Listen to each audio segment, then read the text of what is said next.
All right. You can see, okay, the counter is on. Where's the clock is ticking. Hi, everyone. Hope everyone's doing well.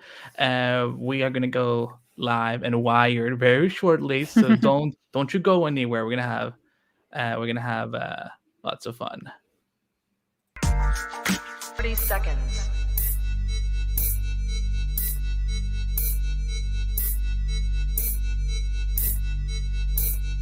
T minus 20 seconds.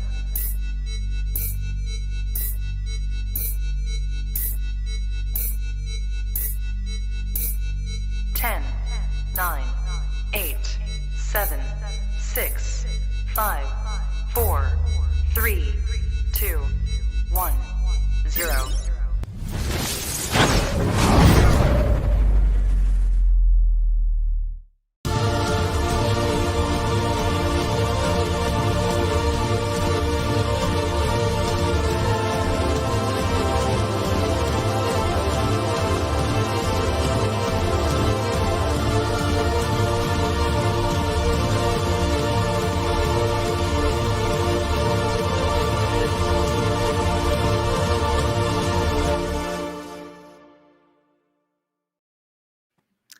Well, hello, everyone, and welcome to a live special edition of the Flash podcast. Your podcast for all things related to CW's The Flash, starring Grant Gustin as Barry Allen, aka The Flash.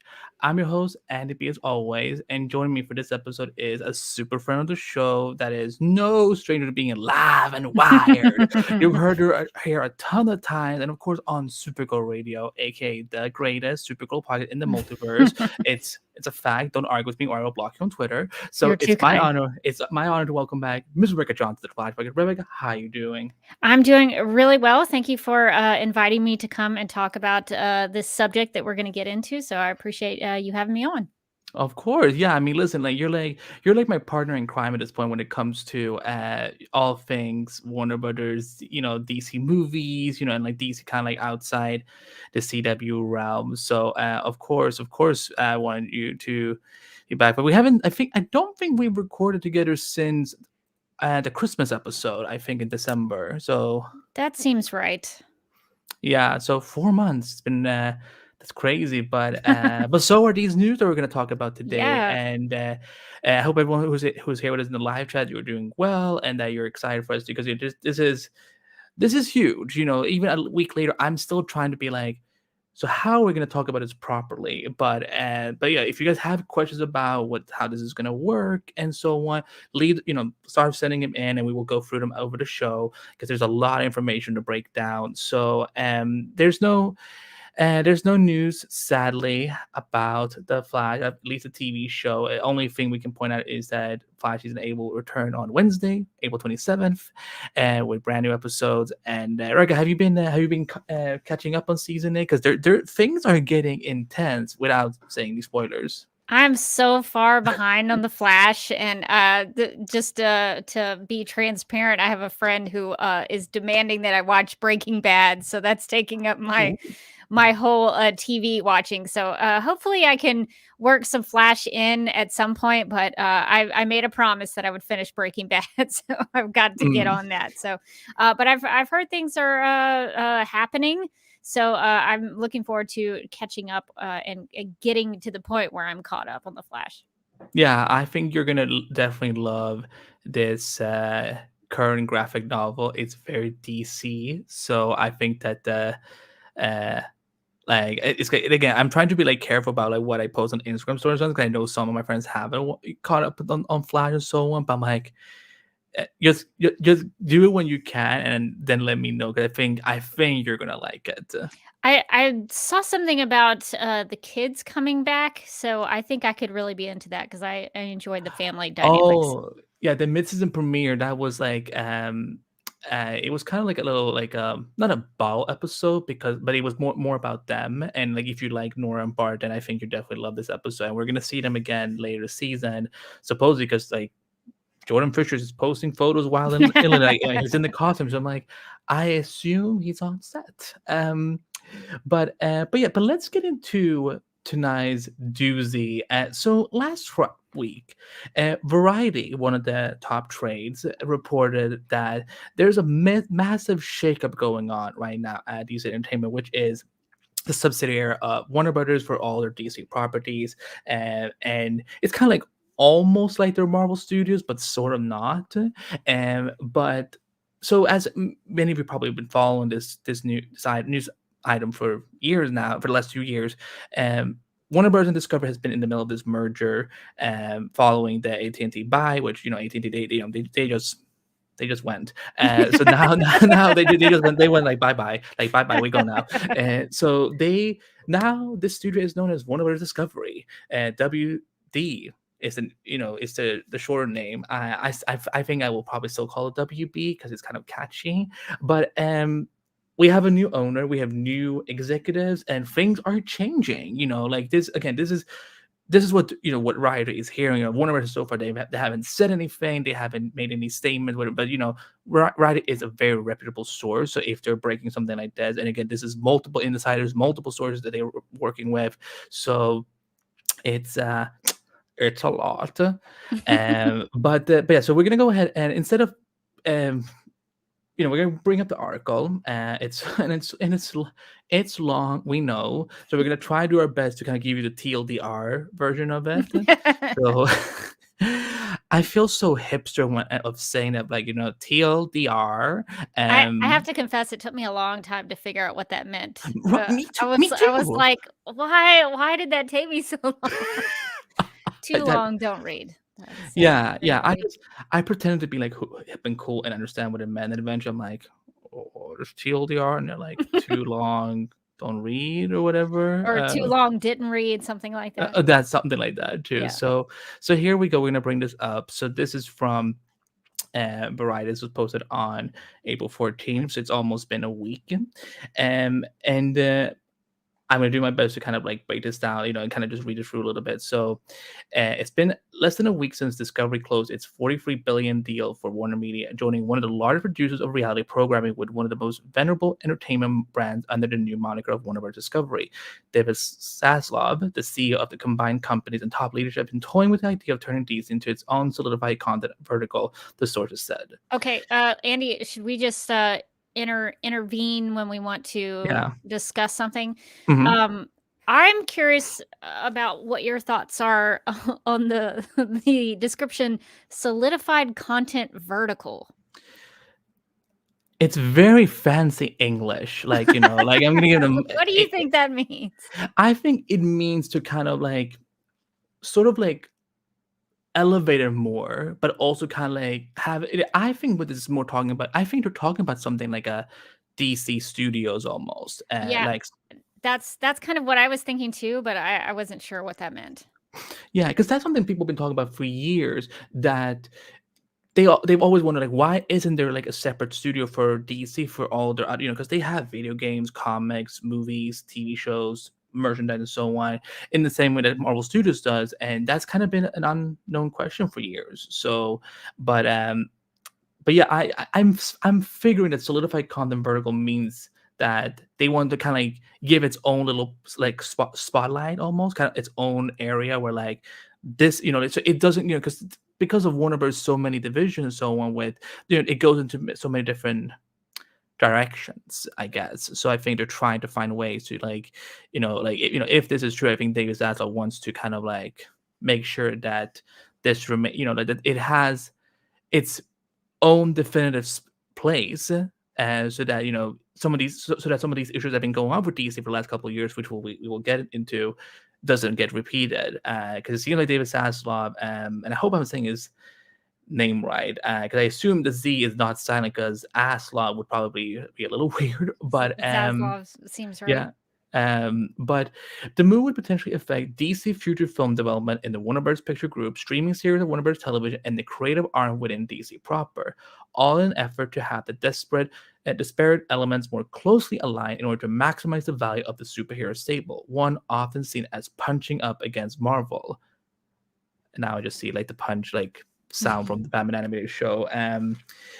Before the merger closed, Zaslav vetted candidates with experience in creating and nurturing blockbuster intellectual property with a goal of potentially finding something to serve as a creative and strategic czar, similar to what Marvel has in Kevin Feige.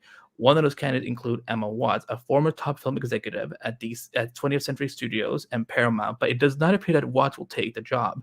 One insider suggested that Zaslav was less interested in finding a creative guru and more eager to hire someone who had the type of business background needed to keep all different factions at DC working more harmoniously, which I want to spotlight this for a second, Rebecca. Okay. And ladies and gentlemen, we're not, whether we are trying or not, this is gonna sound petty what we're about to say, or at least what I'm about to say. Yeah, it has been kind of a bleep show for a lot of ways in some of their divisions, but especially when it comes to the movies, they're slowly kind of getting on a better track. But it's like right now, like, what is the true vision for DC films? Like, what is it that are actually, because is it a shared universe? Is it going more into the multiverse angle that they've kind of been doing with the Joker and recently the Batman? And but yeah, because again, when you talk about harmonious, because when you keep hearing, they announce one movie after one movie after one movie after one movie. If we went and looked at all the 25 plus films they've announced since between 2014 and 2022, only maybe 10 of them have actually happened, if less. How do you feel about it, Rebecca? Oh yeah, there's been tons of stuff that was promised that we never saw come into fruition. I'm still waiting on that Green Lantern TV series. The Cyborg film's not going to happen. So things like that are disappointing because we get told things are happening and then it doesn't. I think that phrasing is really interesting. Working more harmoniously. Because it talks about the different factions. I don't know if that means TV shows and film, or if that just means the different factions within the executive branch over there at Warner Brothers Discovery. I don't know. I think it's really interesting though that they seem to be going back and forth, at least according to this article. There's one theory that they need to find somebody who is a business person. And then there's another theory in that same paragraph that's like, well, maybe we just need a creative person. So I don't know exactly who they're looking for. I don't know if they know who they're looking for. But I think you want somebody who can do both. Ideally, I mean, obviously, you want somebody who can manage the creative side of the DC stories and the DC brand, but you also want somebody who has a strategy and has some sort of vision and a plan for these things. And it's strange to me that they seem to be trying to find somebody and they can't. I don't know why that, like, I would do that job. Hire me for that job. If I stink, then you can fire me. That's fine. But I don't know why that seems to be a job that people don't want. So I just find that really interesting that they seem to have a framework of who they want, that they need somebody, which I think is a good first step, because we know that they had somebody early on in the DCEU who had a plan and a vision, and they chucked him out the door, and then everything kind of fell apart and they started grasping at straws. But I think they do need somebody who has some kind of direction and vision. I know a lot of people were offering up Jim Lee. I think that's a good suggestion. I don't know that he knows a lot about movies per se. I know he's done not even storyboards, but I know he did the drawings for the Zack Snyder nightmare stuff that was on display in Dallas, Texas. But I don't know if he's ever done like storyboards or has any experience filmmaking. My suggestion would be Deborah Snyder. I know people would probably balk at that, but she has a lot of experience with doing these kinds of films, and she's very creative and very business savvy. Deborah Snyder. So that's the kind of person I think you want, somebody who has experience in this realm. But who also knows what they're doing, which is, I guess, a very, very narrow set of people to choose from. So I think it's good that they recognize that they need somebody, but it sounds like they still don't exactly know what that person is going to be doing. Yeah, because for me, like what it speaks a lot to is because, like, obviously things haven't been going well if there's had to be this many shakeups behind, that the scenes over the last couple of years, with when like because before DC films was even a thing, that's when we had, I think it was the Man of Steel, Batman vs Superman era, and then once Jeff Johns and John Berg were appointed as the heads of DC films, that's kind of like when they had like a more streamlined division, but like those two are now already gone after like what 2 or 3 years of involvement, and now I know he's very controversial as well. But Walter Hamada has been kind of steering the ship, and financially, yeah, like it's things are starting to head in a more positive direction for them. Or at least what they're hoping for. Because the thing is, and we've said this before, Man of Steel and Batman vs Superman may not have been a $1 billion hits, but they're still successful movies. Like I mean, at this point, BBS, made over $800 million. Man of Steel did over $600 million, which And Man of Steel, if I remember correctly, it made all of its money back just with product placements. So it definitely turned a profit. Yeah, and I'm sure someone watching this is being like, oh, like they're only, because I mean, yes, Rebecca and I are huge Snyderverse fans. We love DC. We're like, yeah, repping. Here you go. Like the logo's here, the logo's here. That was not me trying to do like a arm flexing show because I got no arms. But no, but Showing it's off the like, guns.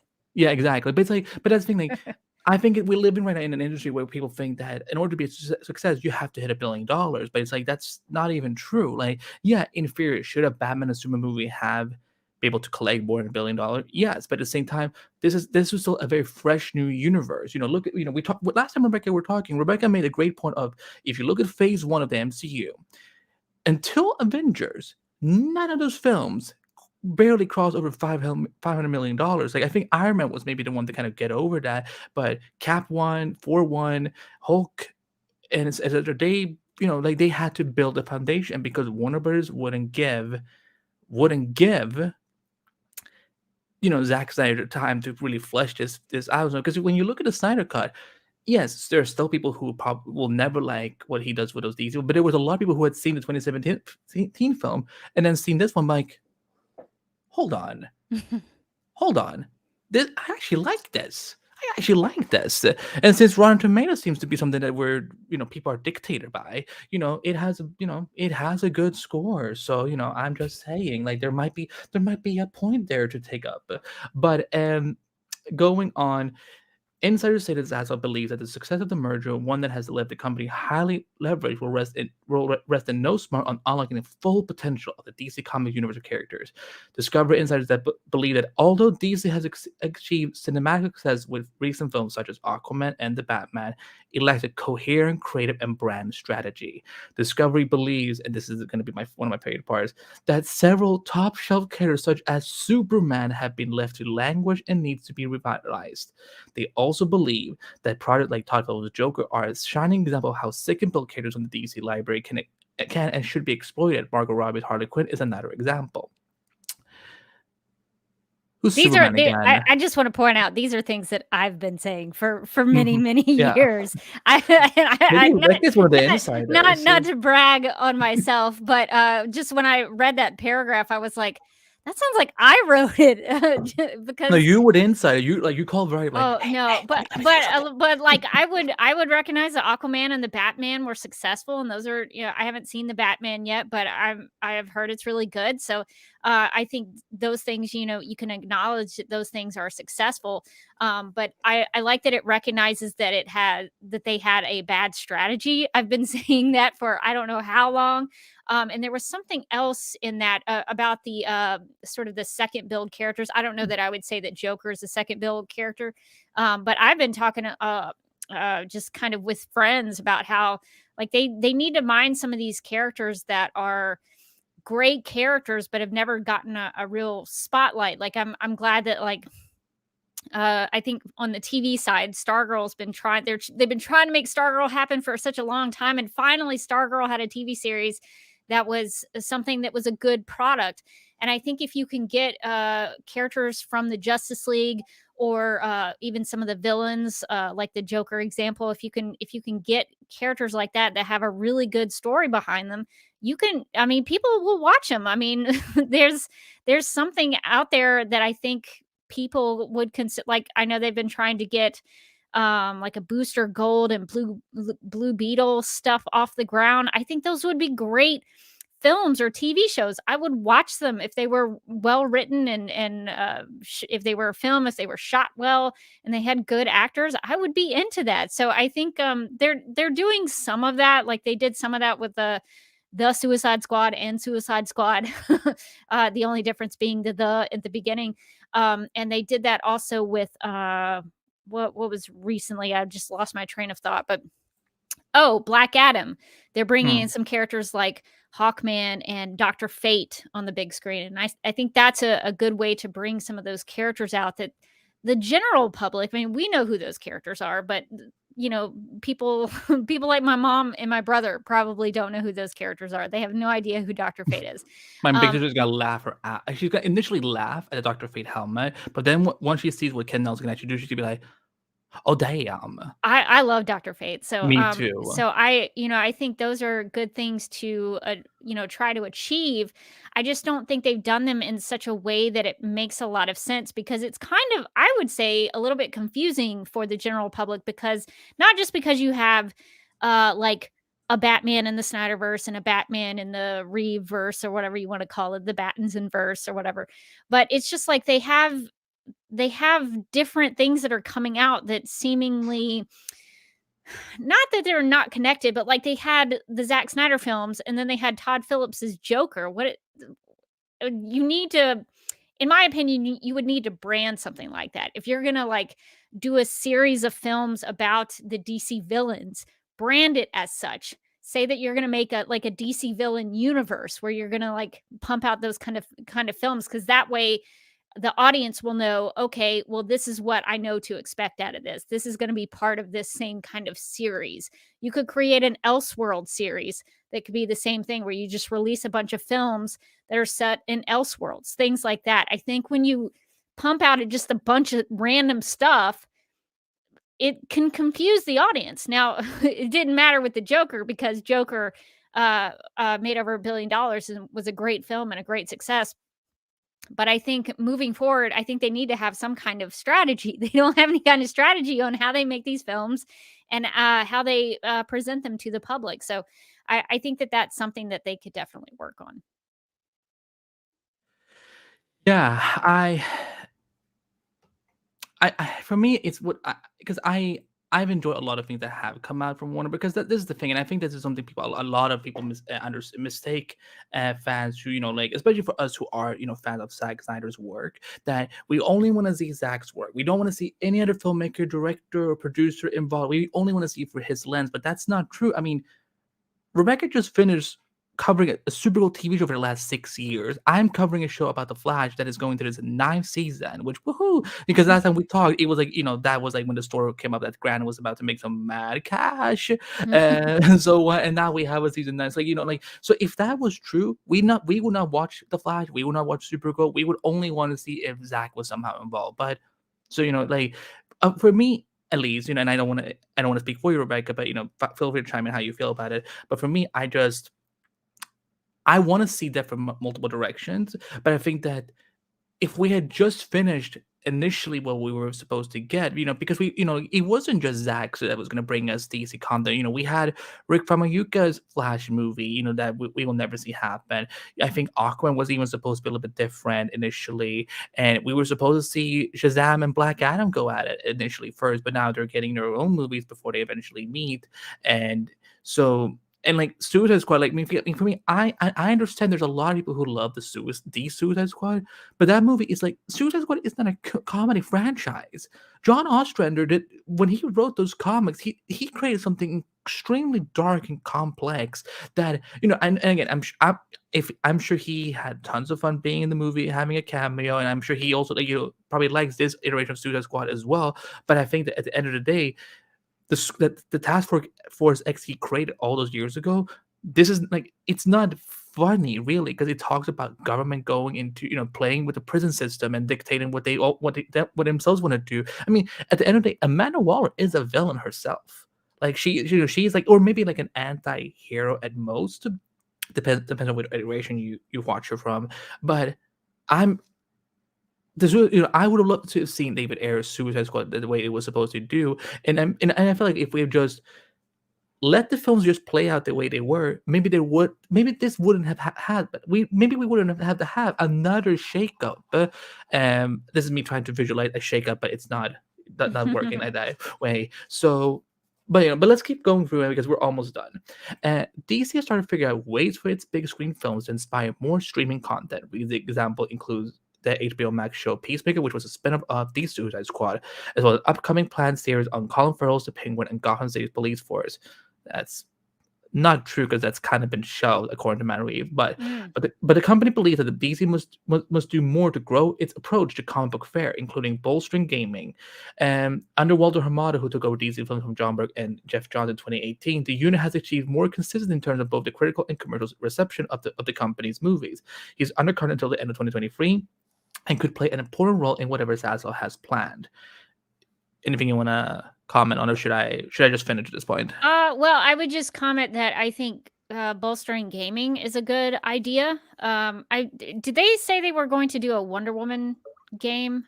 Yeah, so Yeah. I think that kind of thing where that they make games about other characters other than like Batman, I think is good because they have a lot of Batman games. But I think bolstering gaming is a really good idea because gaming, as you know, probably better than me, is a big industry, and it's a great way to not only make money, but it's a way to share the stories and universes of those characters because while people are playing the game, they learn the story and they bond with the characters. So I think that's a really good idea. I think that's just kind of one of the list of things that maybe they should do, but I think that's a positive step.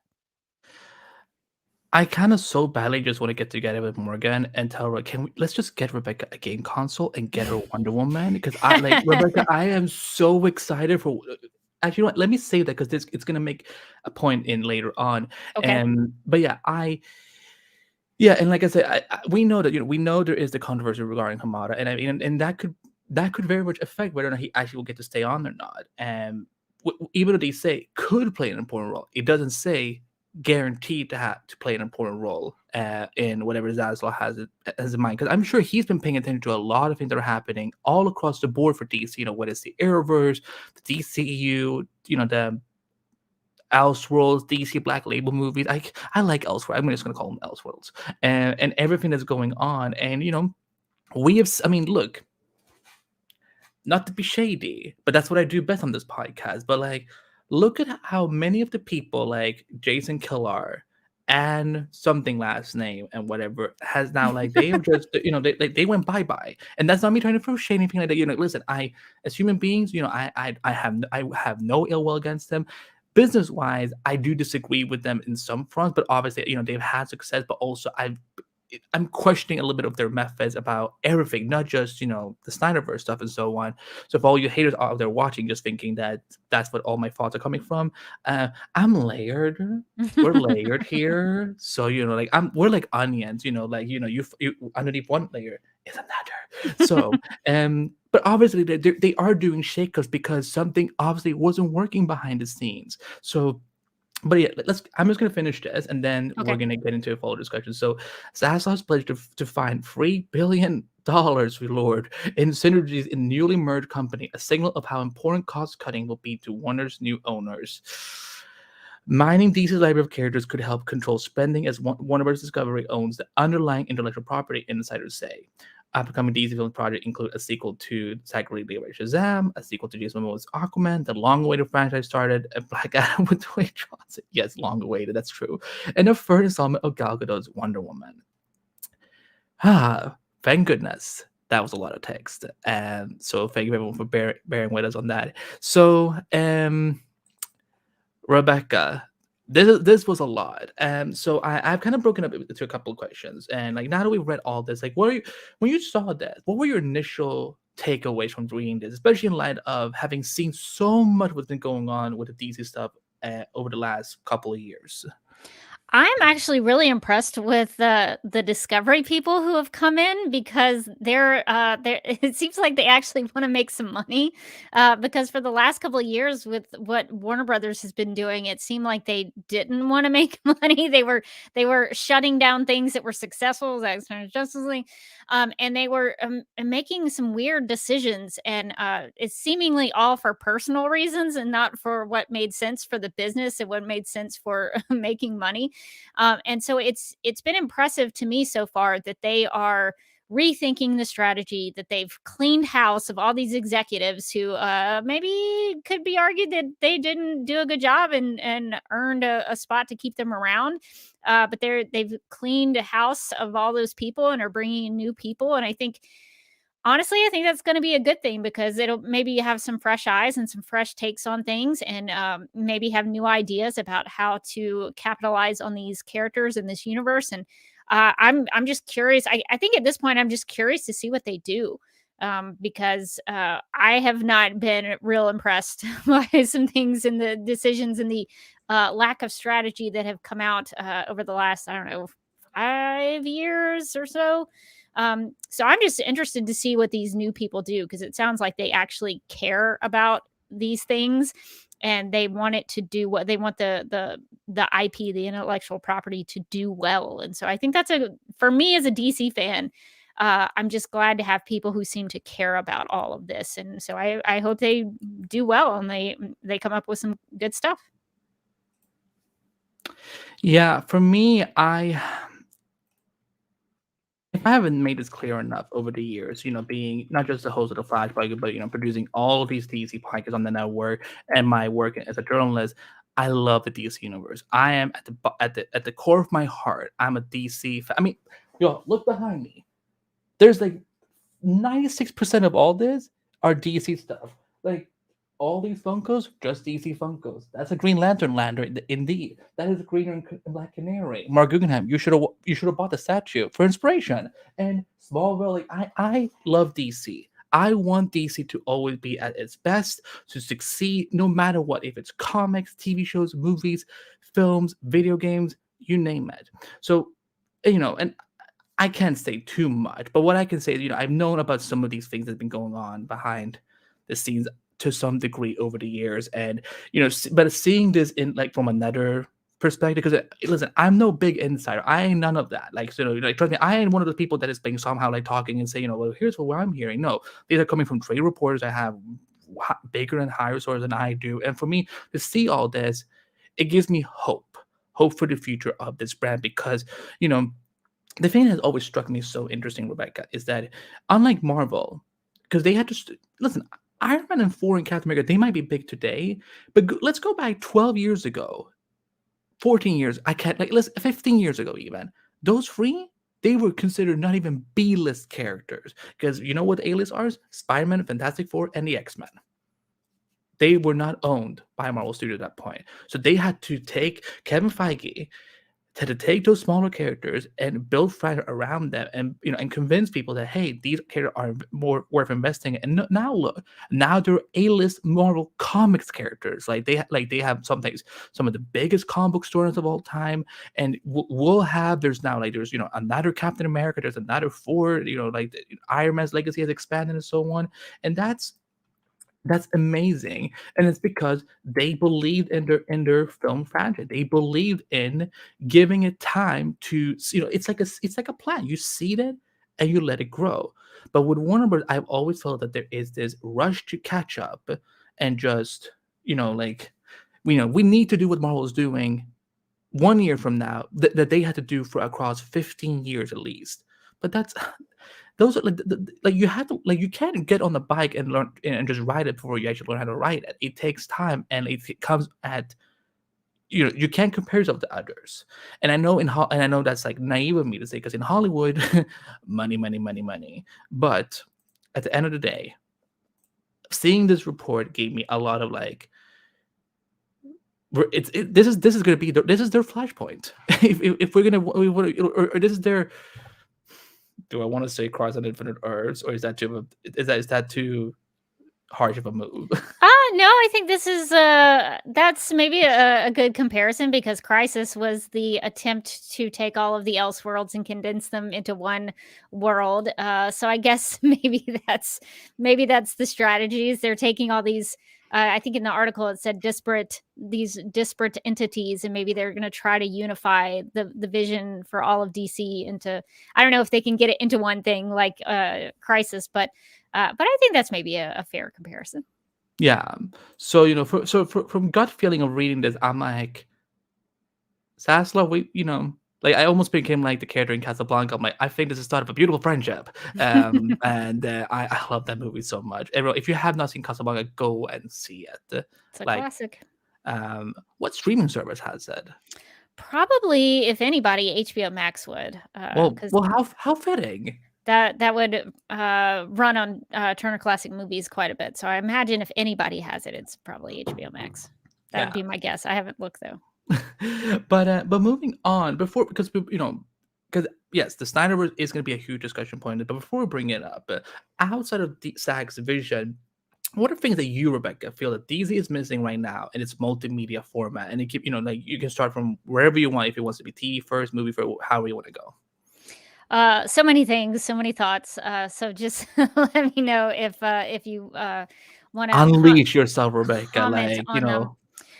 Well, my first thought when I was thinking about this question is that there's a lot of Wonder Woman. Wonder Woman is as played by Gal Gadot is kind of their mainstay right now. They are going to make a third Wonder Woman film with her, and she's very recognizable and very famous for being Wonder Woman. And now and people generally, I don't know a lot of people who don't like her as Wonder Woman. Maybe they didn't like Wonder Woman 1984.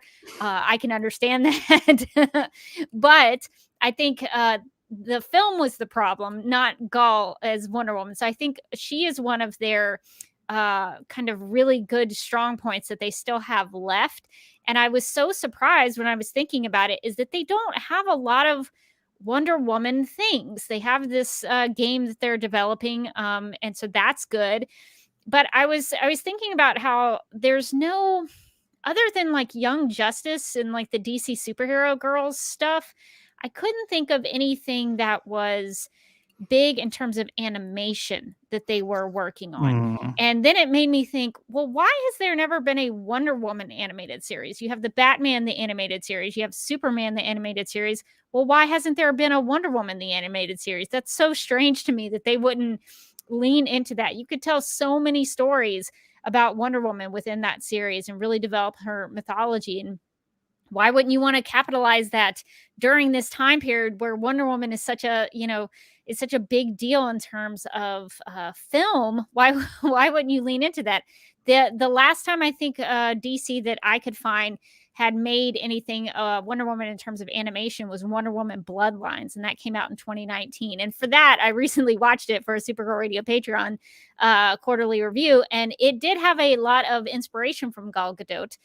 So I think it's strange that they've never done anything like that. So I would first off say more animation, because they do these kind of like one-off animated films, and sometimes they're connected to each other, but there's no big animated series that people could go to HBO Max and see as an original that would draw in subscribers, that would get people hooked and stay after a long period of time. And I think about how much I go to HBO Max to watch Justice League Unlimited. And I think, why don't they have something new that they can offer like that? And so that's what I would suggest is really get back into DC animation, because I think that used to be such a big deal. You have, like Young Justice, like I mentioned, Justice League Unlimited, all the DCEU stuff, big back in the day. People love it. It's one of my JLU is the series that I always tell people, if you want to get to know DC Comics characters,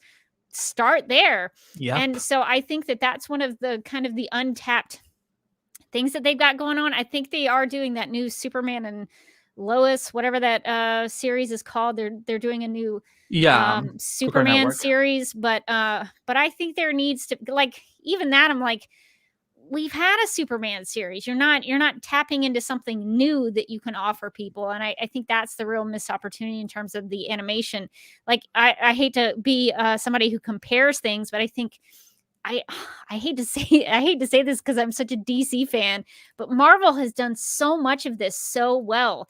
And one of the things that they've done well in terms of the animation is that they had this Elseworld series called What If on Disney Plus, and that kind of took the things that you knew from the films and developed them in a new way, in a fresh way that people seem to really like. So I think that's something that they could do. And those, correct me if I'm wrong, but they weren't like long form. They weren't like long episodes. Yeah, like at least like 25, 30 minutes long. Yeah, And so like you could 10 develop. episodes for one season. Yeah, so you could develop a season of those, and it wouldn't be overtaxing. I also think there is that untapped potential of the the original Justice League cast. They've been wanting to reunite for a really, really long time, and you could, if you wanted to go back to that heyday and play on the nostalgia of people, you could reunite the Justice League cast and bring that back into animation.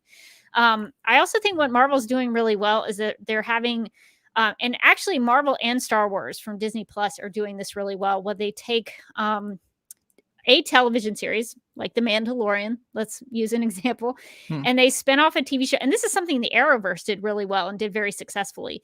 And so I'm surprised that they're not continuing to do this, say, on an HBO Max format, is that they have a TV show like The Mandalorian. They spin off the Book of Boba Fett, and then they also bring in Obi-Wan. They did this on HBO Max with Doom Patrol and Titans. Why did I forget one of my most favorite DC TV shows? I'm gonna text Connor Leslie right now, being like, Rebecca does not actually love you. Don't do that. No, I'm kidding. She just met Jane from Doom Patrol. They were at a con, like they had this amazing. Oh, that's so together. fun. Yeah, so I think the potential of having these TV series where you sort of spin them off of each other and interconnect them. I, as a fan, I love that because it's a way to kind of dive into a new show and get to know new characters and still live in that universe. And I think the Arrowverse just knocked it out of the park with that. You know, I was watching TV shows that I might not have had an interest in, but because it was connected all to the same universe, it got me interested in that. And so I think that there's something that could be done with an HBO Max format. I also think that one of the things when I think about Disney Plus, because I watch Disney Plus, I watch HBO Max, I watch Netflix, I watch Disney Plus. I've tapped into Peacock. Peacock doesn't have much, but it does have some of my favorite NBC shows, and also has a Girls Five Eva, which I love so much. But one of the things that I think Disney Plus hooks me on is that I love documentary films. And Disney Plus has a lot of like behind the scenes stuff of the Disney parks, and it has behind the scenes stuff about the creative process, and it has behind the scenes stuff of just all things Disney. So if you like Disney stuff, you can find something to help educate you on why how, or at least, how they've converted Disney World into something in another theme park across the globe. How did they do that? What are the Imagineers? What do they do? I think having Discovery come in and sort of play some of their cards, aren't they known? I think the article said that they were known for like reality-based TV programming. Yeah. If I was somebody in that executive room and they had my ear for a little bit of time, I would say, hey, why don't you develop a series where you explore the behind the scenes process of creating comic books, or the behind the scenes process of something about the DC films? How do they, what does an editor do in this case? Do an episode about that. I think there's a lot of things that you could do. And I know DC has done that kind of thing in the past, where they've looked at like what makes a great villain, those kinds of documentaries. And I think Forever Evil, Necessary Evil. Yeah, that's the one. And so I think if they did more of those things, that would be something that they could offer that would be a little bit different from just the films or the TV shows. It would broaden their horizon in terms of just giving you something else to consume. And so I don't know. I think as a DC fan and as somebody who loves documentaries and the creative process, I would be really into that, and I'm surprised that they haven't done more like that. So those are just a few of the things that I just um, was thinking about in terms of the things that they haven't done. Because I think for the most part, DC has sort of tapped into a little bit of everything. They do have some animated programming. They do have the comic books. They do have uh they have the films, of course. They do have animated films and animated TV shows. And they do they do have professional podcasts like the one for Peacemaker. So they dip their toe into podcasting. They even have like I suddenly can't read or hear anymore. I'm like DCPodcast.com, mega feed, subscribe to YouTube right now. We are the Justice League of podcasting universe. I mean, if they You know need us. people to podcast, we've been doing it for a long time. But they even, I think on HBO Max, they have like a Batman radio show format. So they've Yeah. done a lot of gaming. They have toys and merchandise. So they've sort of dipped their toes into everything. But I think there are some untapped things that they could be doing that they're not. Yeah, I was looking up while you were talking because I was thinking about documentaries. 'Cause I remember Greg Berlanti was supposed to executive produce, uh, which again, as if he's not already executive producing everything. It seems like these days, but he was supposed to executive produce a documentary, and then I just found, and it's on September 23rd, 2021. HBO Max sets documentary series about DC's history and legacy from Leslie Works. I Works. I'm not sure how you say that, but apologies if I'm saying it wrong. She was supposed to be involved. So was Berlanti, and it was going to be a free episode documentary that would take an unprecedented look at the enduring and influential legacy of DC, allowing fans to rediscover the universe of characters as well as the iconic comic book company's origins, its evolution, and its nearly 9-decade cultural impact across every artistic medium. And nothing has come out of that. And this is a And that sounds awesome. Like I would watch that. Ali, I mean, listen, thank you. I mean, it is true. Here's the thing. Rebecca and I, we're the longest running members on this network at this point. We're the OGs. Quiver, they're gone. Sadly, Letters of Gotham, Bill and Amber, they're gone. So it's us two left. So yeah, we've been pretty kick ass at what we do. So when that Peacemaker podcast showed up, I'm like, take a breather. Go to Rebecca, put on caps, and go, WTF, what is this? I'm sure they were great. I don't want to talk bad about them, but I appreciate you saying that we were professional podcasters, Ollie. Appreciate that. Well, thank you. Thank you so much. But no, I want to piggyback off what you were saying about Wonder Woman in animation. Because for me, you look at what Gal Gadot has done, what Patty Jenkins and Efron has done and impacted Wonder Woman out, it crossed everything. After this, Rebecca, I would like you to go and look up the Wonder Woman video game trailer, and just look at the similar aesthetic, and even the way, because we don't know who's voicing Wonder Woman, but if you listen to, I think Hippolyta is talking, and it sounds like with the accents they have in the DCU films. So obviously Gadot has an impact on what they're doing in Wonder Woman. And look how it took such a long time to finally get Wonder Woman on the big screen. The director who director Voldemort, who almost directed a Wonder Woman movie a couple years ago. That could I'm glad. If you know, you know. But we have to wait so long for a Wonder Woman franchise, and look at what Wonder Woman 2017 did. Right, 2017's Wonder Woman. It's no, Patty. No more. Do not put any more years after Wonder Woman. We don't. Again, I still ask Rebecca something what was the point of calling it 1984? What was so 84 about it? The clothes. But that's kind of it. Yeah, that's kind of it. But for me, it's shocking that with something like HBO Max, now because we do not just have Young Justice and the previous animation, we also have a Harley Quinn animated series that is hugely successful. With That's true. That's true. That's a good point. Yeah.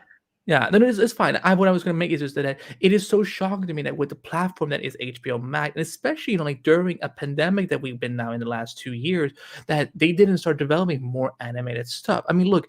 Supposedly there's supposed to be a small animated series coming from Tom Welling and Michael Rosenbaum, and I think that's so smart that they're trying to work on something like that, because not only do you bring back a show that was so instrumental to DCTV in general, it's one of the biggest Superman properties of all time, but also you're exploring that medium that you can continue doing the show, but in an anime form, you can bring back the cast members, well, almost all of them.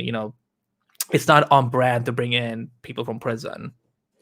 Yeah, that might be hard to do a voiceover Yeah. behind bars. Yeah. Yeah, Tom did a really I don't know if I think he was joking, but he kind of made like a quip about he could they could zoom in, they could zoom or something. But yeah, no. But jokes aside, doing something like that and having like a one-woman animated series, but because Wonder Woman has existed for over 60 years. There are so many stories you could do, that you could do in an animated format. You don't have to worry about bringing in other DC characters, but focus on do what Bruce Timm and Paul Dini did for Batman in the early 90s,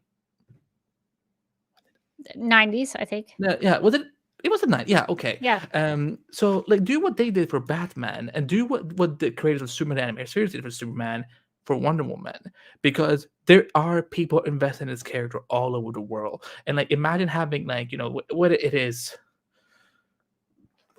adult. I mean, I guess I'm trying to think of what's the right rating to say that would, because the thing with the Bruce Timm stuff is that it wasn't typical cartoons. It was grounded, still super fantastical, but also they took these characters seriously and they worked so hard on the animated stuff. That's why I'm like, when we got the new Batman Adventures, I was kind of like, what am I looking at? Why does Joker not have pupils anymore? But so animation for me, I've always been stunned by why there's been such a lack of it. We don't even know if there's a Justice season 5 coming, because Greg Weisman, he tweeted recently saying that well, it's not about when we get a season 5, it's if we get a season 5, and that's Warner Brothers. This is an Emmy-winning animated show you have at your hands.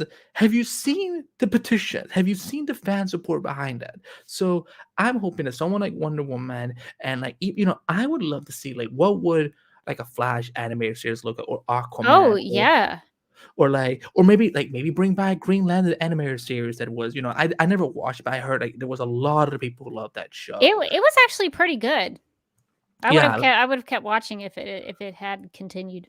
Yeah, so you can bring back these animation for me. I hope, because Rebecca was right what she said earlier on, that when you look back in the early 2000s, especially when we got into the 2010s, DC were the winners in animated films. Superman, Batman, Public Enemies, Batman Under the Red Hood, Batman: The Dark Knight Returns, the original Wonder Woman animated film that came out, Green Lantern: First Flight. They were all all the Justice League Crisis on Turf 2 Earths. They were all Justice League Doom. There's listen. Go this is not me giving a sponsored message from HBO Max, but please get a subscription to HBO Max and go watch all those phenomenal films and see how DC animation was the gold standard for superhero films in animation back then. And now I'm yeah, I love what they've done with Superman Man of Tomorrow. I'm halfway through Batman: The Long Halloween, and I loved Justice Society World War II, but there's something missing from those films that we had in the original era, where it was an event when for example, when Superman Public Enemies was coming out. It was a major ass deal. So I would I'm hoping animation is something they do invest in a lot. And since we were talking, I was talking about video games before as well, because I do play a lot, and one of the franchises that was obviously successful for Warner Brothers is the Batman Arkham games, and we're getting Gotham Knights, both a video game and a TV show, double the trouble. But what I've always been stunned by, because there's always been if you go on YouTube, you can, and after the show, of course, don't leave us now, but if you go on YouTube, you will see some of these unused footage for video games that there was supposed to be a Superman video game that looked really cool. There was a Flash video game that was in early development that there's test footage of, and even when they were developing Justice League Immortal, there was also a video game being planned. And it's but all we've gotten over the last couple of years is just Batman games. And that's why I'm Rebecca, so that night when that trailer dropped for Wonder Woman 8, here's the thing. This was something no insider, no one in the gaming industry had heard of. Like this was one of the most tight-lipped secrets of all time for DC video games. So when and I don't know what the event was, but I was watching it live, and when I start hearing the voiceover and like I see like the Warner Bros. Logo, and then there's a DC logo, I'm like, what are we doing? What? Because that's the thing with in our profession, we don't always get to be this surprised because we hear spoilers leak, we see set photos or whatever and so on. And me, I when I get told things, I'm like, cool, but also, so it was such refreshing to see. Oh my god, they're doing a non-Batman game and they're doing Wonder Woman. Can you imagine like an open world game with Themyscira? Like we got a great taste of it in the DCU with Patty Jenkins' vision on it. But imagine like just getting to explore. Like you get to be a character in a game and go through Themyscira, and and like if you can also travel across, wherever Diana usually goes, so on. That's also cool. But like this was a good step forward in the right direction. And we have Suicide Squad, Kill the Justice League coming out, and which funny enough, for people who had such an issue with Henry Cavill's evil Superman, he wasn't evil, drop it. But people seem to be perfectly fine with a video game where they now have to fight an evil Superman with purple heat vision. You make such a good point, though, that with the Wonder Woman game coming out, that is a good step forward to other characters. Like, why isn't there a big Superman game? Why would you not do that? Why wouldn't you put out a Flash game? That would be so awesome. You could fight the rogues. You could deal with all Flash of family. it. You could have a story. I mean, I'm sure there'd be time travel involved. So that would be really awesome to be able to explore some of those character histories and those rogue galleries. Because I'm not even a gamer, and I'm like, another Batman game? There's got to be something else that they could do. So I think if they lean into the gaming part of this, developing more games based around the characters, or even based around like team ups, like the Titans or the Birds of Prey, or Justice League, Supergirl, Batgirl, or like Justice League versus the Legion of Doom, something like that. They did a little bit of that with Injustice.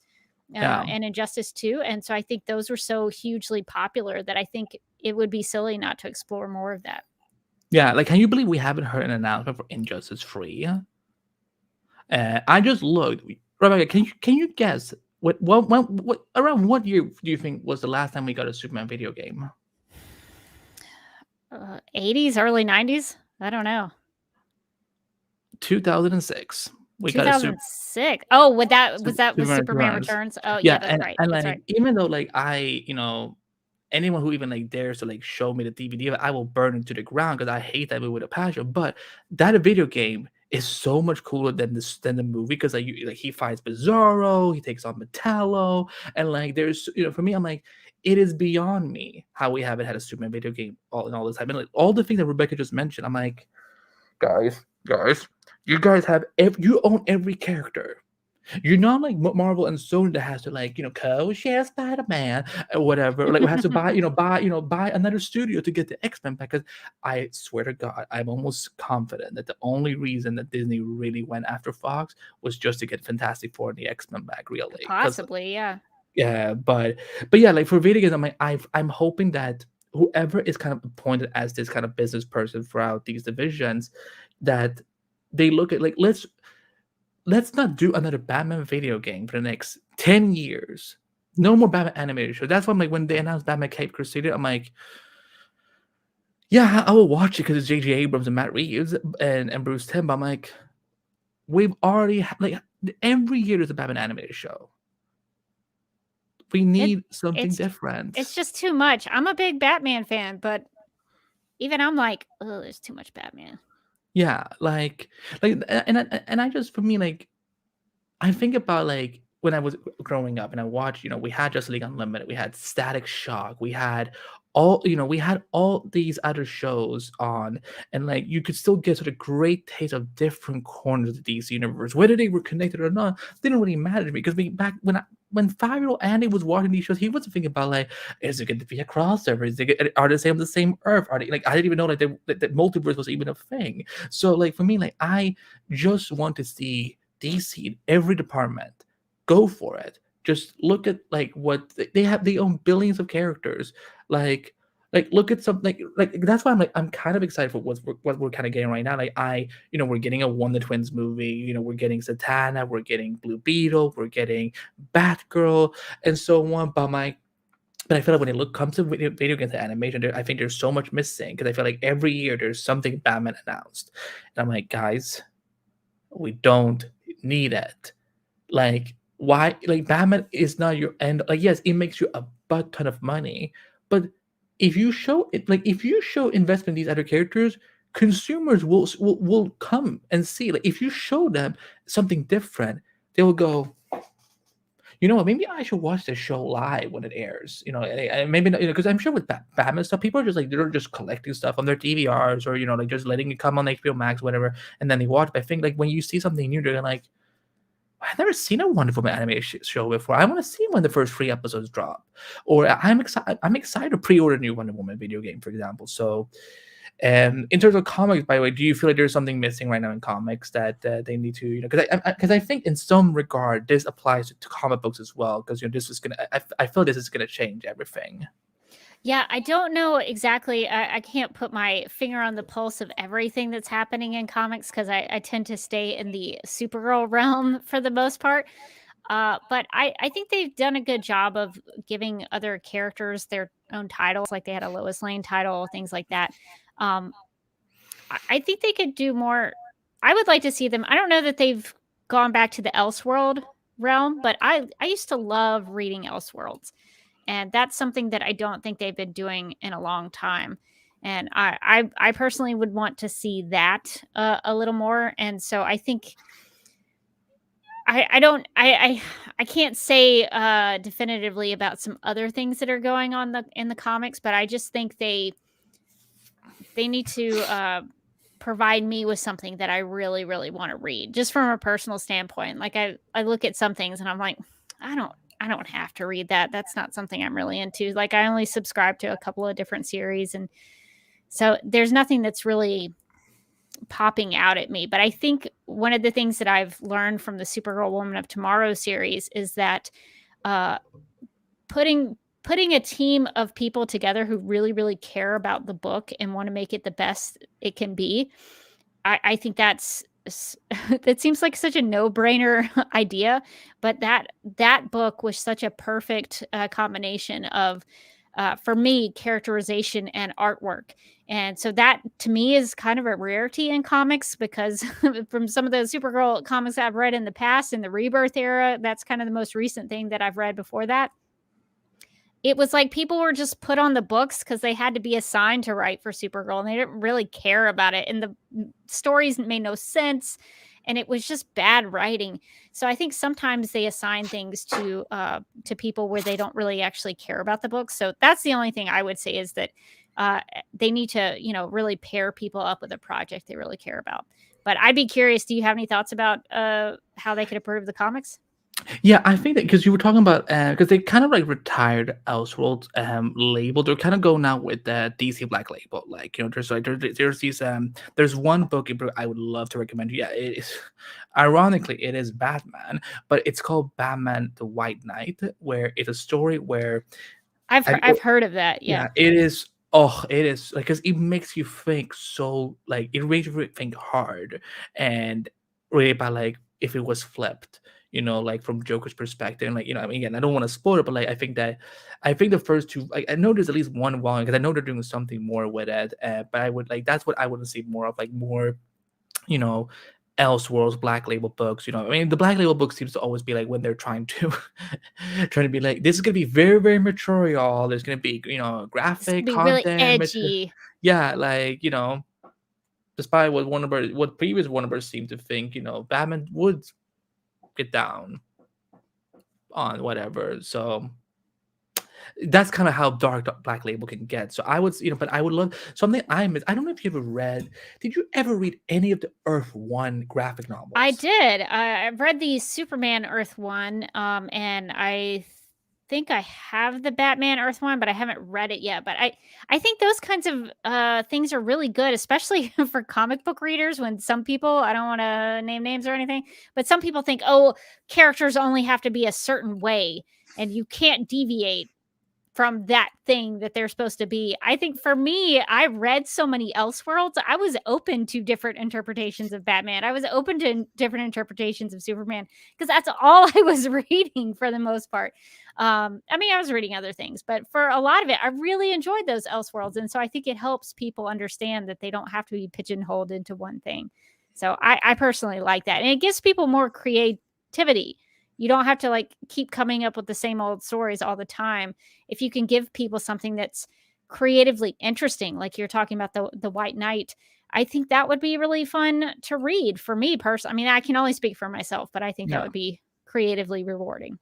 Yeah, no, I would also recommend reading Green Lantern Earth One. There's 2 volumes, and they do a really cool 2 volume part with the Teen Titans. It's very different, but Cool. it's like it still makes you think and wonder a little bit. I mean, if you like Grant Morrison and you want to see their take on Wonder Woman, I mean, there are 3 books. I do not like the first one, so I just kind of stopped reading from there. But I've heard people who have gotten attached. But like again, like they're trying different things with all these characters in Earth One, and we were supposed to get an Aquaman Earth One. We were supposed to get a Flash Earth One.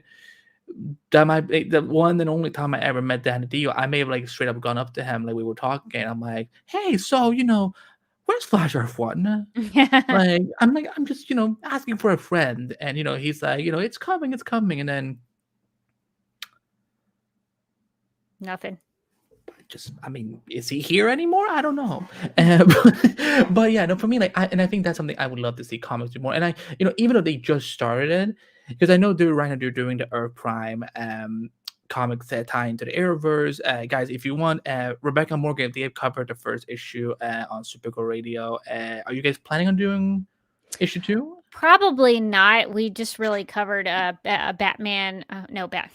We've talked about so much Batman that Batman's on my brain. We covered the Batwoman issue, which is Hmm. #1 of Earth Prime. So we did that because Lena Luthor was in it, made a guest appearance. So I don't think we will be talking about the rest of the series. They may on the Legends of Tomorrow podcast, but for Supergirl Radio, no.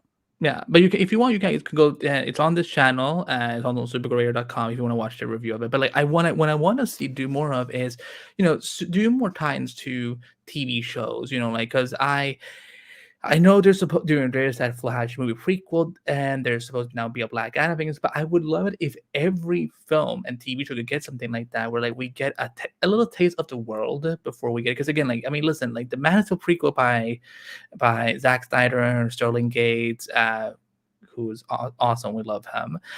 Like it's like again, it gives you like a great taste and leaves you wanting more. And I think that's such a great medium of like yeah, like because this medium is based on comics in the end. So of course, like it's a no-brainer that you should do something within the realm of comics for these media stuff. I mean, like even Injustice, they've had tie-in comics, and throughout all the games. So you have it, but Yeah, what I would give for a comic book based on just the Danvers sisters, I would be so into that. So I think that's a good idea if they leaned a little more into that, like an ongoing series, because they used to do that with Superman the animated series. They would have tie-in oh comics really? for that. Yeah, yeah, they have. I have a signed comic book from Nicole Tom where Supergirl's on the cover. So yeah, they used to do stuff like that. So I agree with you. I would like to see not just like kind of short series because they tend to not do them for very long. I guess they put them out there, maybe they don't make money and so they pull them. But I would like to see something a little more dedicated, like Sterling Gates did do a tie-in for the Supergirl TV series when it was still on CBS, and it ran for 13 issues, and it was great. I recommend it to everyone. If you want to start reading Supergirl comics, read The Adventures of Supergirl by Sterling Gates. So I think if you did 13 issue series like that, I think that would be great. 100% agree.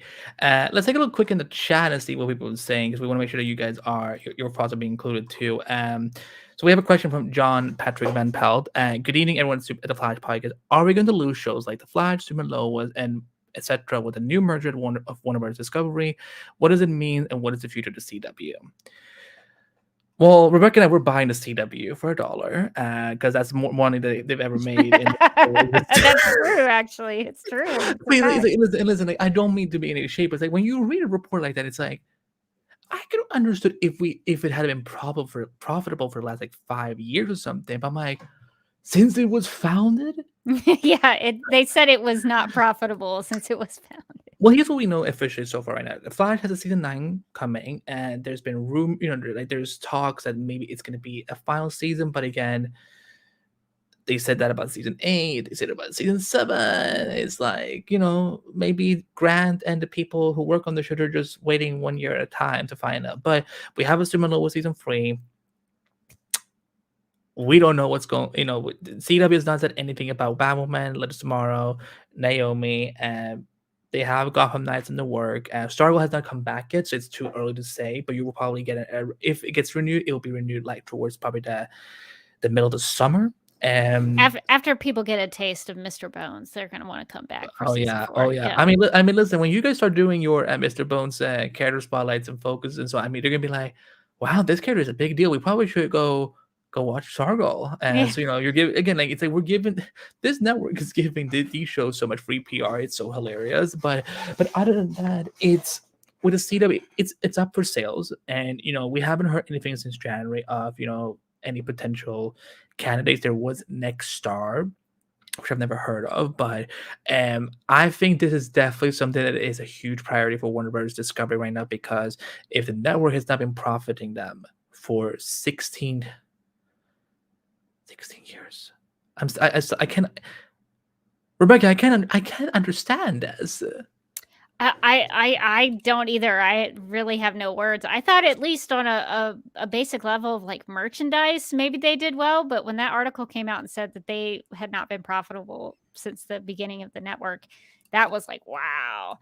So, yeah, I don't know. It's tough. Like as a fan of these shows, you want them to stay around. But from a business perspective, I get it. It's like, they don't make any money, cut ties, like drop the stuff that needs to go. I totally understand that from a business standpoint.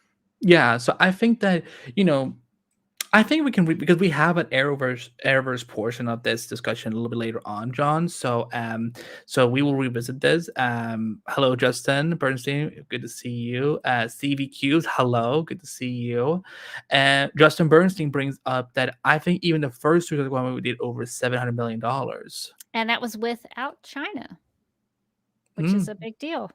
Yeah, that's one of their biggest markets. It was actually surprisingly successsul.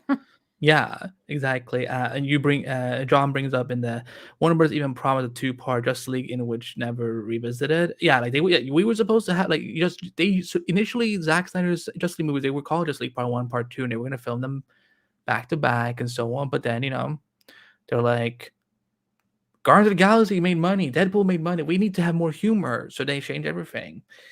And some of it worked, some of it didn't. But over 6 movies into the DCEU, their strategy should be praying. Yeah, I mean, we should be further along than we actually is, because it's like Man of Steel premiered in 2013. BVS came out in 2016, so the Suicide Squad, and then we've had like 1 or 2 movies per year, and then after Birds of Prey, things kind of just stopped because of the pandemic, and so we haven't had a DCU movie since Birds of Prey. Well, to Suicide Squad, of course. To respond to Daryl's comment, their strategy doesn't have to be praying. They don't have to be praying for a higher power to help them figure out what to do. They don't have to guess at anything. All they had to do was listen to their audience. Their audience was telling them that the films that they were putting out were good and were successful. And all they had to do was pay attention to that. What they failed to do with the DCEU from the Warner Brothers side of things, which is why I'm glad some of those executives are gone, is that they decided that the audience didn't matter, that the fans didn't care, the fans didn't matter, and that they didn't care about what the fans wanted, and they were going to do their own thing. And so that's why, in my opinion, their strategy failed, is because they had an audience. They were building audience. Every film that came out made more money than the last. and they were building momentum to it, and then they just stopped because Rotten Tomatoes slammed one of their films, and they reworked everything based on the critics and what the critics Yeah. had to say. They didn't care about the people who are actually giving them money for their product. So in my opinion, the strategy should be, well, what are the fans excited about? And that's Yeah. something that I think Marvel and Disney does really well with those comic book characters. Yeah. I mean, like, when you look at something like Avengers Infinity War and Endgame, and, like, there's, people who have filmed inside the theater, and, like, they see the reaction. I mean, like, people just, like, just explode and cheer and applaud. So, these are fans that have been watching these movies for 10 plus years.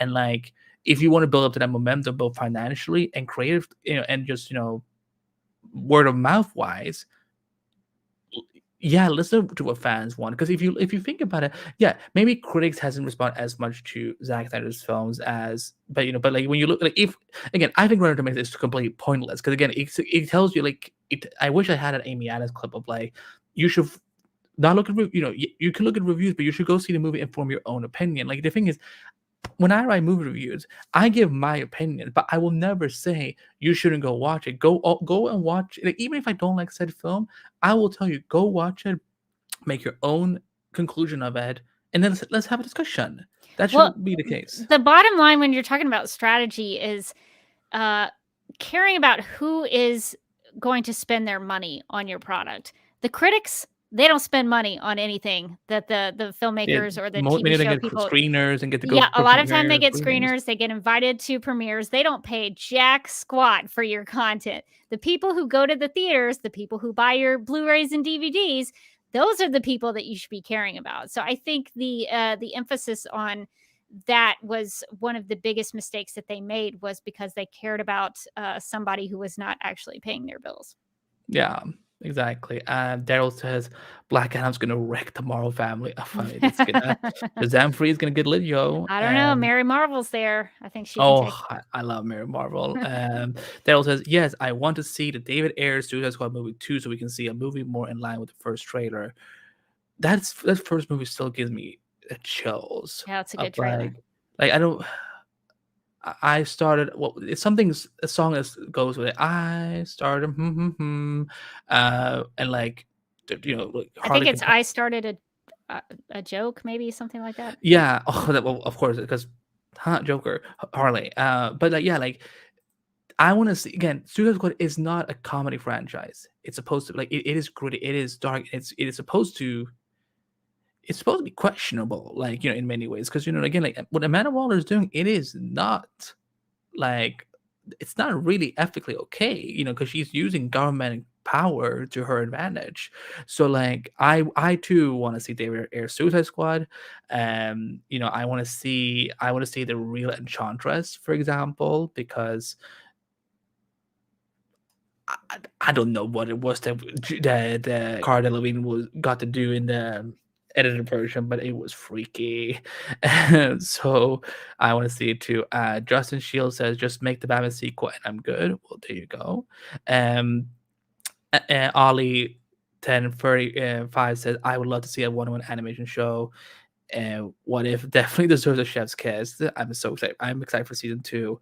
Ollie says, Warner Brothers, hopefully Warner Brothers Discovery do something that will make Wonder Woman better on different level. And I'm just going to bring this up again, because I have an ego. And I didn't see John posted this. Warner Brothers was also very big when it came to kids WB and kids shows. Yeah, like CW used to have, like, animated blogs back in the day, like, and they would rerun some of those old DC stuff. Let's see. Ollie says DC animation within the last 10-15 years have been great. I'm definitely, because again, once they kind of, like, got into the New 52 era is kind of when things started to, like, fizzle a little bit. Yeah, I agree. It's so funny when you were talking about, like, the era where it was like Green Lantern First Flight and all those films. I agree with you. Like, I went out and bought every one of those films on back then it would have been on DVD. But I used to go every time they would release something, I would watch it as soon as I could get a hold of it. And now I'm just kind of like, and I think it's because for me, the films all look the same now. It's like they use the same people with the same animation, and they all just kind of look the same, and I'm not crazy about the animation style. So I think that's part of it. They've done some good things like the Death and Return of Superman. They've done the Dark Knight animated films, part 1 and part 2, and they've done a few Batman things here over the A years. few. So some of those are good, but for me, I don't think they live up to kind of like that early era of DC animated films, because those really were, I think, something that really sparked my imagination. Ollie says, if we go a couple years without new Batman animation, I'll be happy. We need more Superman and Wonder Woman and definitely Green Lantern. DC has so many characters that they use from the 40s till now. I will also love to see the Fourth World. Oh, that would be nice. Yeah, you could do a whole animated TV show just based on Fourth World characters. Yeah, that would be really cool. Daryl says Rebirth. It was when we were talking about the comics. And then lastly, Ollie says the Elseworlds from the 90s were awesome. I loved it. Yeah, there's some. I mean, I kind of went back when the Elseworlds crossover was coming. I kind of went back to just revisit some of those like old school Elseworlds books, and like you could do a whole TV. I mean, I think Strange Adventures was supposed to be something like an Elseworlds show, where like it's an anthology every episode almost. Rebecca, let's talk some Snyderverse. Sure. So obviously, one of the things that you and I have talked about for years is the Snyder, especially now after just Zack Snyder's Justice League, and I know many online have gotten new hope that with this new management that Warner Discover has and this kind of new era they're pushing for, that we will get to see them restore the Snyderverse at last. So it's kind of a two-part question. One, and feel free to take time to think about it, I know we've talked about it constantly.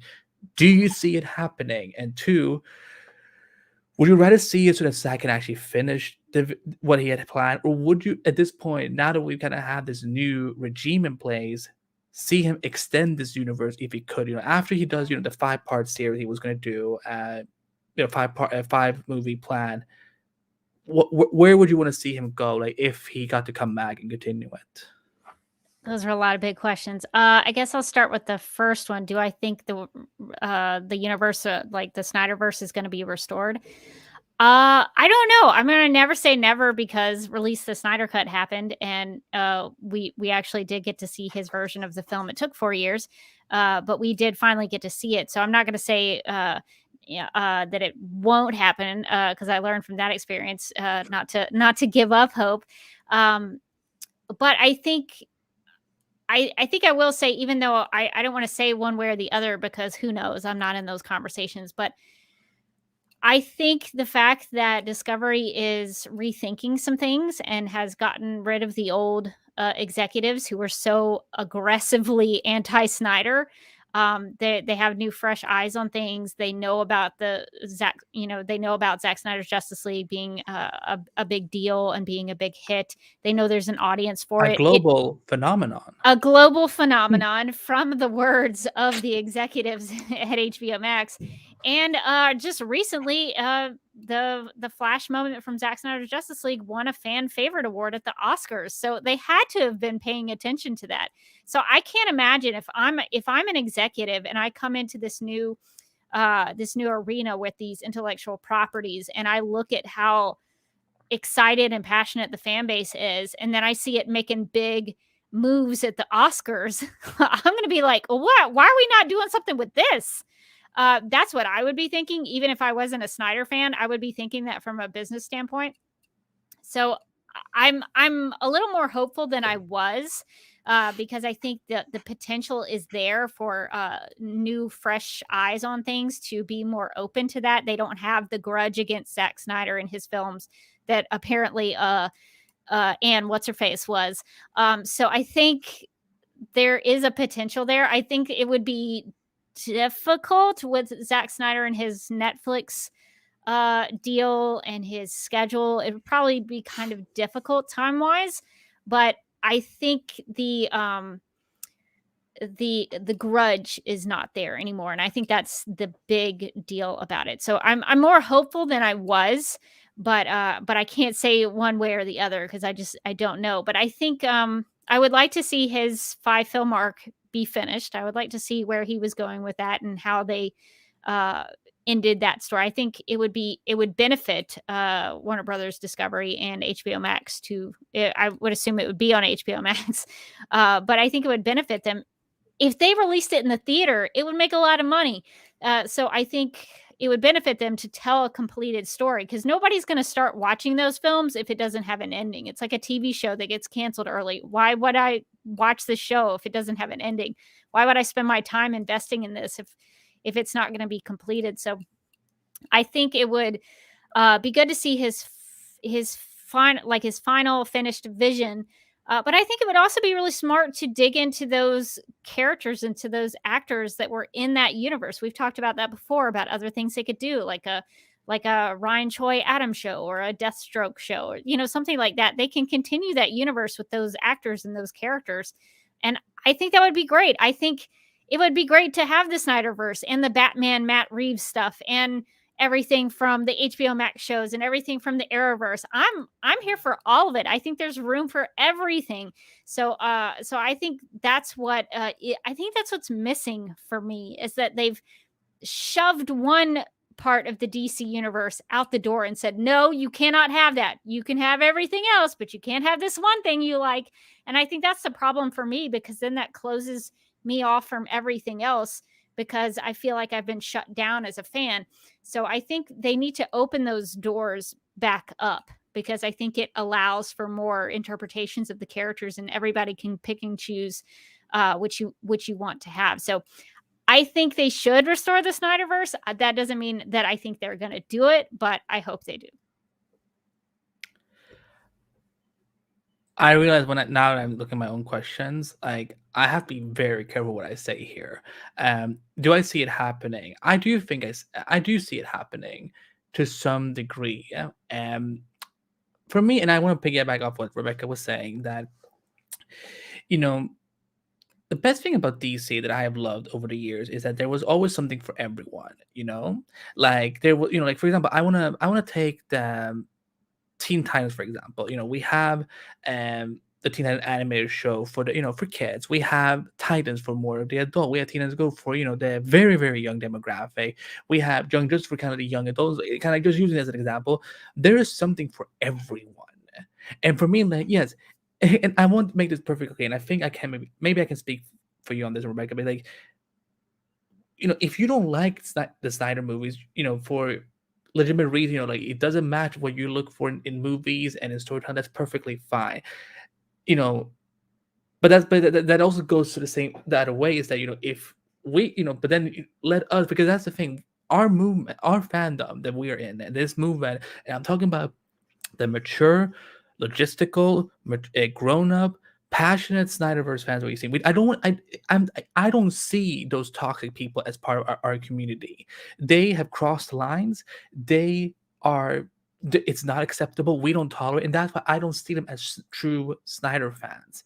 I don't even think Zack would be if someone asked him, and I think he's even talked about it. But if someone just asked him flat out, "What is your response to that side of the corner of that?" I'm pretty sure he wouldn't like. I'm pretty sure he doesn't like it either. So what I'm talking about when it comes to us as real Snyder fans is that we don't want to be demonized. We don't want be seen as Snyder cultists, or people who like only want to see gritty dark superhero movies. Like, if this is what we like, then that's what we like. Just as the way that if you don't like it, and that's fine too. And for me, I feel that, and Rebecca was spot on when she talked about it, that because people will probably take this and say that, oh, like, they're predicted or just making stuff. No, you can tell there was a grudge against this man. The way they were like,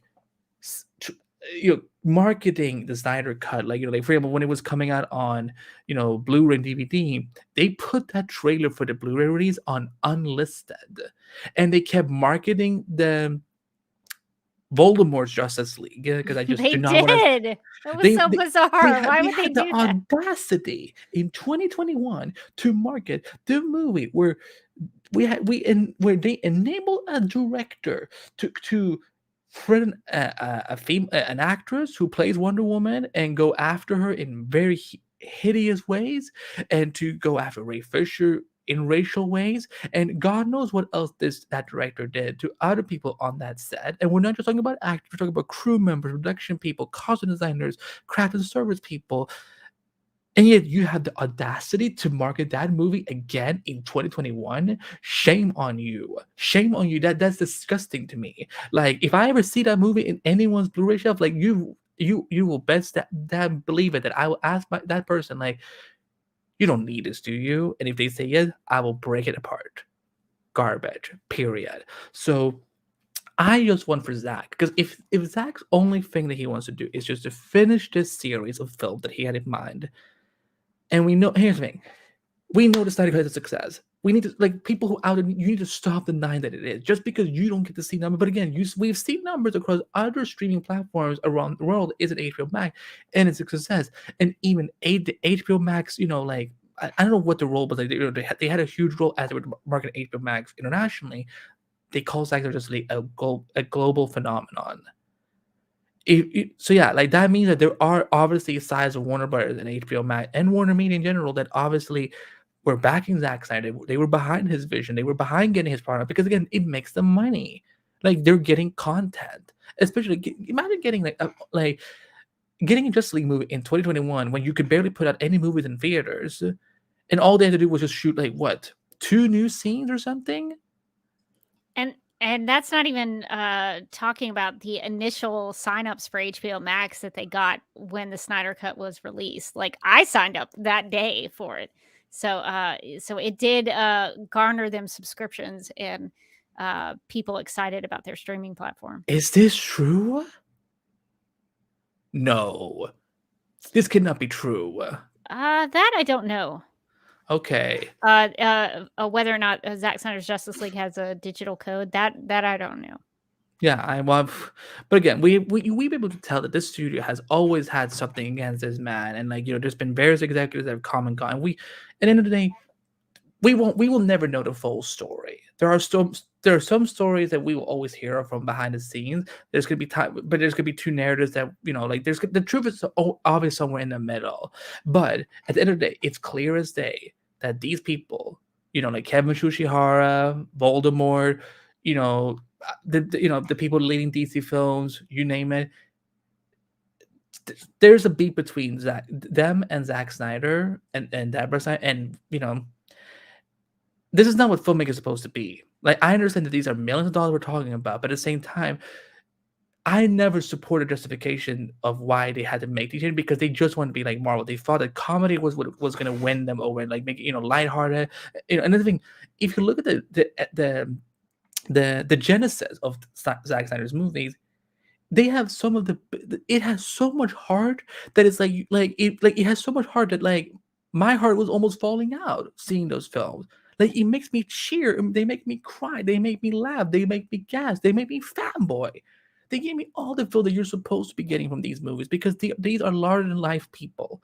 They were looking at Superman, Wonder Woman, Batman, The Flash. Like I still sob like a crazy maniac every time I see Enter the Speed Force scene.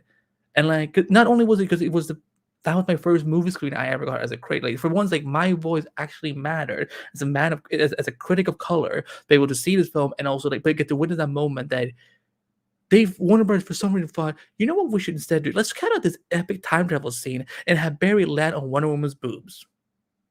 Disgusting. Absolutely disgusting.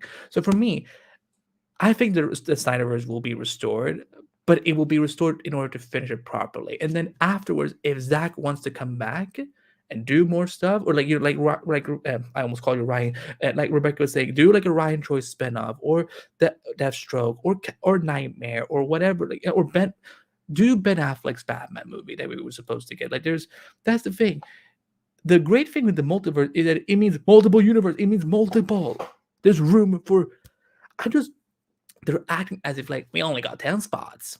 We can't do any more than that. Yeah, I think if they revamp DC Entertainment, they need to be going into it with that thought process that they all the doors are open. And with something like HBO Max, and now it's becoming more available. I think almost every country now has HBO Max. You make these shows, these original movies, and everything. I'm more than fine with the Snyderverse continuing as an HBO Max franchise. I don't need to see him in theater. I'm honestly perfect with that. Because in that case, we get to witness them together all over the world, like, because again, like, no matter what people are thinking, this pandemic is not over, and we're still in it, but able to get these original content and still celebrate them together rather than having to wait. Oh, I'm not able going to see it in theater tomorrow, but we know people are going to spoil it because they're going to tweet spoilers from it, or post things on Instagram or on TikTok or Snapchat or the other young millennia social media apps that I have no clue what they are anymore because there's just too many. So it's not about like, and the Restored of Snyder's movie has never really been about like, let's kill everything else and just have Zack's movie. It is about letting that man finish a story, but also have a seat at this multiverse table that you claim to have, Warner Brothers. You claim all about, like, you went on DC Fan and Walter Hamada and talked about the great essence of the multiverse, and yet you allowed people around you in this studio in DC Films to, when you had Zack Justice League coming out, there were shady marketing going on. The fact that that someone in your marketing department thought it was a good idea to re-promote Voldemort's Justice League. I'm like, and you put Zack Justice League the Blu-ray release trailer on unlisted. And I'm not saying that Walter did. I'm telling the marketing people and so on, is that DC Films is complicit. There's no way around that. They're complicit, and this is straight up harassment and bullying towards Zack. So at the end of the day, I think it's gonna happen. It's gonna happen so that those final two Justice League movies can happen, and then if Zack wants to continue, then that's a different conversation to have. But let's go to, because I know a lot of people have been wondering also with this overhaul, DC Entertainment, what's happened with DCTV. We at DC Podcast, we heavily do a lot of TV coverage, obviously, and we've seen the Arrowverse take some interesting turns now, especially after Crisis. So, Rebecca, what do you see as the realistic future for DCTV in general? Do you think the Arrowverse will be something that they continue to expand upon, or where do you see TV for DC go now with Warner Bros. Discovery in existence? I think that they are going to want to have all of their shows on HBO Max. They've been going in that direction where they have Superman and Lois and Batwoman, I think, on HBO Max, where you can stream them there. I think that they're waiting on, I guess, the contract with Netflix to wrap up, because I think they want to have, it's unfortunate that Arrow and Supergirl, The Flash, I think Legends as well are all on Netflix, and I know they're like itching to put them over on HBO Max, where they belong. So I think that's something that I see everything moving that direction, with the fact that Batwoman and Legends of Tomorrow and Naomi are all up in the air right now in terms of renewals, which I know as a fan is very upsetting. But from a business standpoint, I understand what they're doing. It sucks on a fan level, because you want to see all those things be finished, and you want to see those stories and those shows played out. I would hope that they would give them a little bit to sort of wrap all those things up.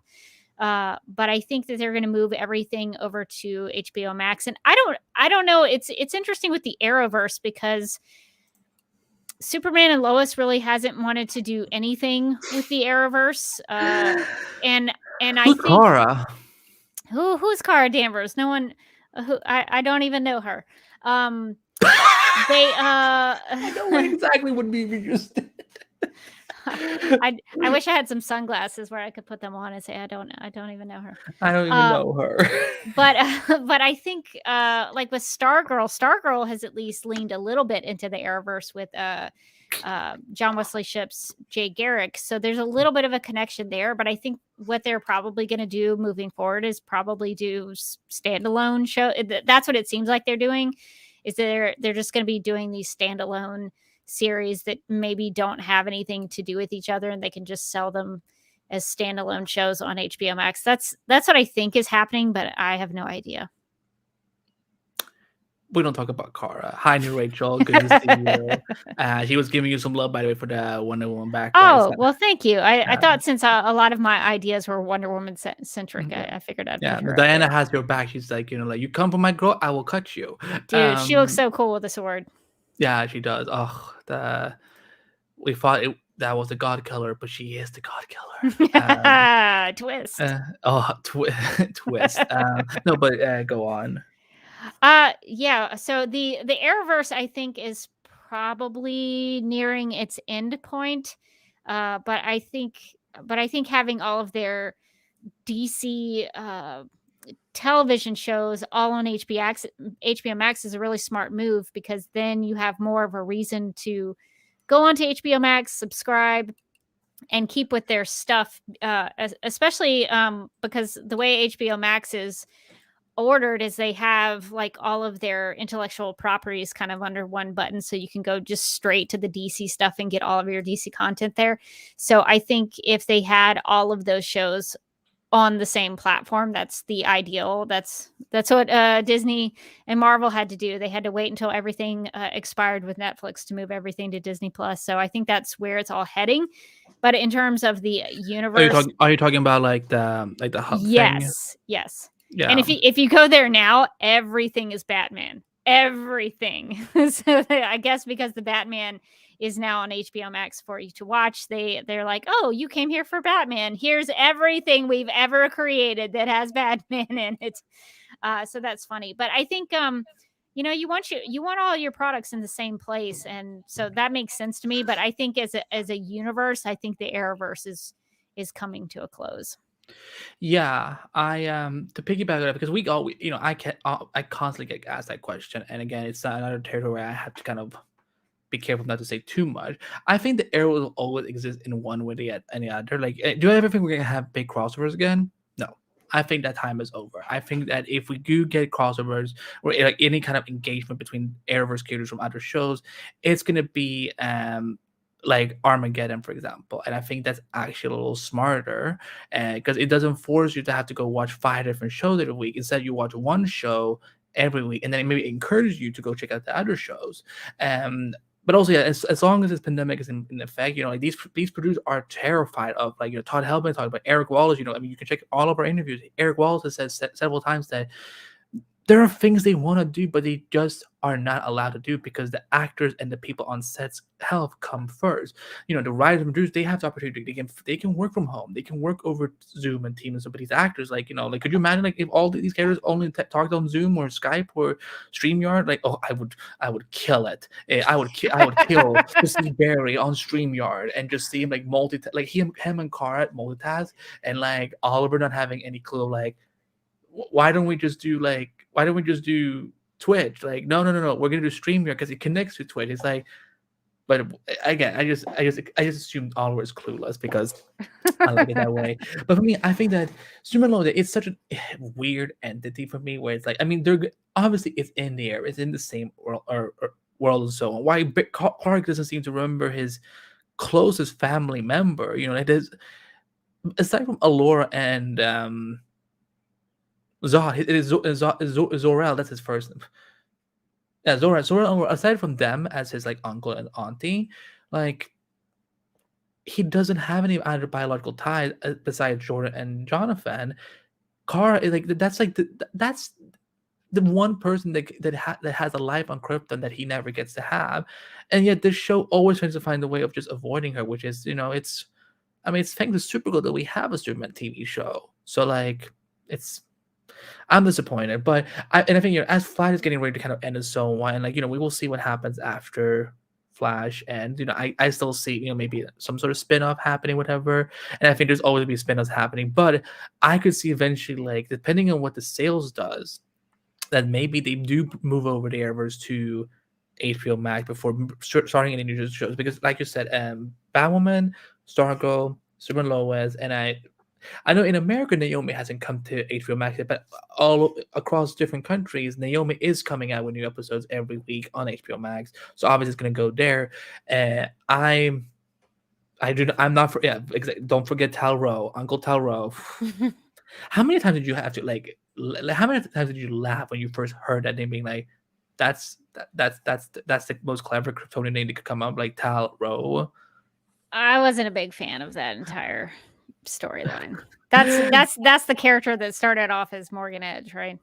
Mm-hmm. I don't want to talk about it. It's fine. I don't have good feelings about it. But what I would say is that I think that and I think obviously Gotham Knights, if it gets picked up the series, which it sounds like it's gonna get picked up the series, it will be on HBO Max as well. So, and I think that the good thing with for Arrow and Supergirl and Black Lightning is that because those shows have ended, and I think within the next 5 years, they're all going to be on HBO Max because their deals will end. Because apparently, according to Netflix, there is a deal where like after the show is ended, they air a few more years on Netflix, and then the license goes up. So I think that because Arrow ended in 2020, Supergirl ended in 2021, and so did Black Lightning. So like by 2024, 5 or 6, they're gonna all be on HBO Max. And I think, with like the longer Flash Legends goes on, the longer we will have to wait to get them on HBO Max. But I think that the Arrowverse will always exist in some capacity.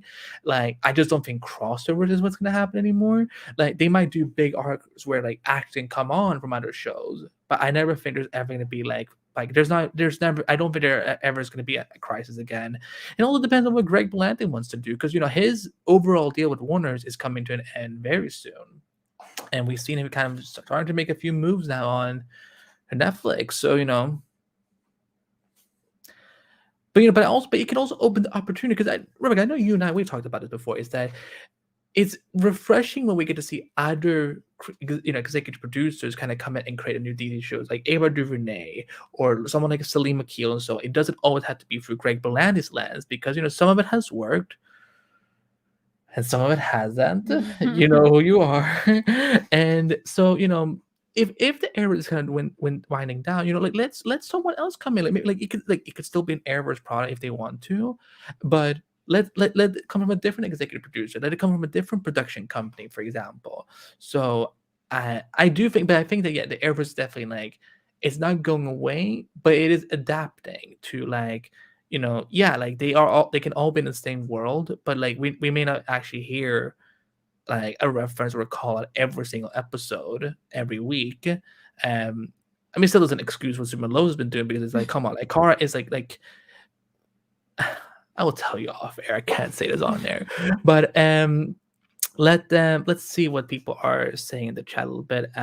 Justin says Smallville won't be on HBO Max till the HBO Max contract ends. Yeah, that is true. Until the Hulu contract. Yeah. So I think that probably will be sooner rather than later. Yeah, Batman will always still. Yeah, but you know what? Like other products can too. They can. COVID, Daryl says, COVID just destroyed whatever post-crisis crossover plans they had. Yeah, I mean, remember, we were supposed to have, for people who always question Superman in the same universe, they were supposed to have a crossover with Batwoman, for God's sake. So, like, originally it was supposed to be Supergirl and Batwoman, and then they nixed that, and it was Superman and Lois and Batwoman. Let's see. New Rachel says, it is annoying that out of the Arrowverse we currently have, the ones that are currently up in there are the ones starring queer women and women of color. Yeah, I know it's very upsetting that it just happened to be that it is those free shows specifically. I mean, that's not to say that Superman Lois and Flash doesn't have people of color, because they do, and they have LGBT characters in. But obviously, Legends of Batman have kind of done it a little bit more, and it is upsetting. But at the same time, like, sadly, at the end of the day, so much comes down to money. Like, and like we don't talk about it as often as maybe we should, but like we know that, for example, reasons why Flash shows like Arrow, Flash, and Supergirl have gone on longer, for example, than the others, is because they were more profitable. Legends has some, it's because Legends it's not a familiar DC brand, so like they had to like really build them up. I mean, also they're not really rooted in being a DC show. Like, they're kind of just doing their own little thing, which is fine. I'm not shading it at all. And with Batwoman, some people just wouldn't watch it because they thought it was an SJW like woke agenda. So it's like, no, Batwoman has been around for over decades. So, but it also comes down to, how does these network and studios market their shows? It all comes down to marketing. If it's like when Supergirl, for example, came back for its final season in the middle, it's like for the first like 5 or 6 weeks, like I saw people constantly tweet like, they're not showing a new trailer for Supergirl, and I'm like, that's the final season. And this was happening right after Black Lightning had the same issue. Like the first 7-8 weeks, we had no trailers until the backdoor pilot. And then we started getting like small promos. But again, it's like, I remember those upfront days, Rebecca, when we would get like 5-minute trailers for the DC pilot, Flash, Supergirl. But then like Super Lois had a 1-minute trailer come out, like, or at least 2 of them come out like 2 months before the show premiered. That show should be bigger than it is. But yet, like, Rachel, I know how to fix this. I know how to save these shows. It might not be a popular opinion, and maybe it would be something that other people wouldn't do, but I know how to free up money with Warner Brothers Discovery. You get rid of CNN completely. Just get rid of it. That provides you all the money that you that you can get. You don't need CNN. Nobody's watching CNN. Nobody's subscribing to CNN Plus. It's making zero money. And I think they even invested like $150 million or something in marketing for it. Just No. take all of that money. Just cancel CNN. It's not making any money. Yeah, I know from I know. experience that those shows don't make any money because I used to work on them. But if you take some of that money from all the things that you are putting into CNN and CNN Plus, maybe you could save Legends of Tomorrow and Naomi and Batwoman. I'm just putting that idea forth. I'm just offering solutions instead of complaining. I just want to offer a suggestion. Take it or leave it, Warner Brothers Discovery. But that's what I would do. That's if they let Rebecca Johnson make the decisions. CNN. I'm pretty cutthroat.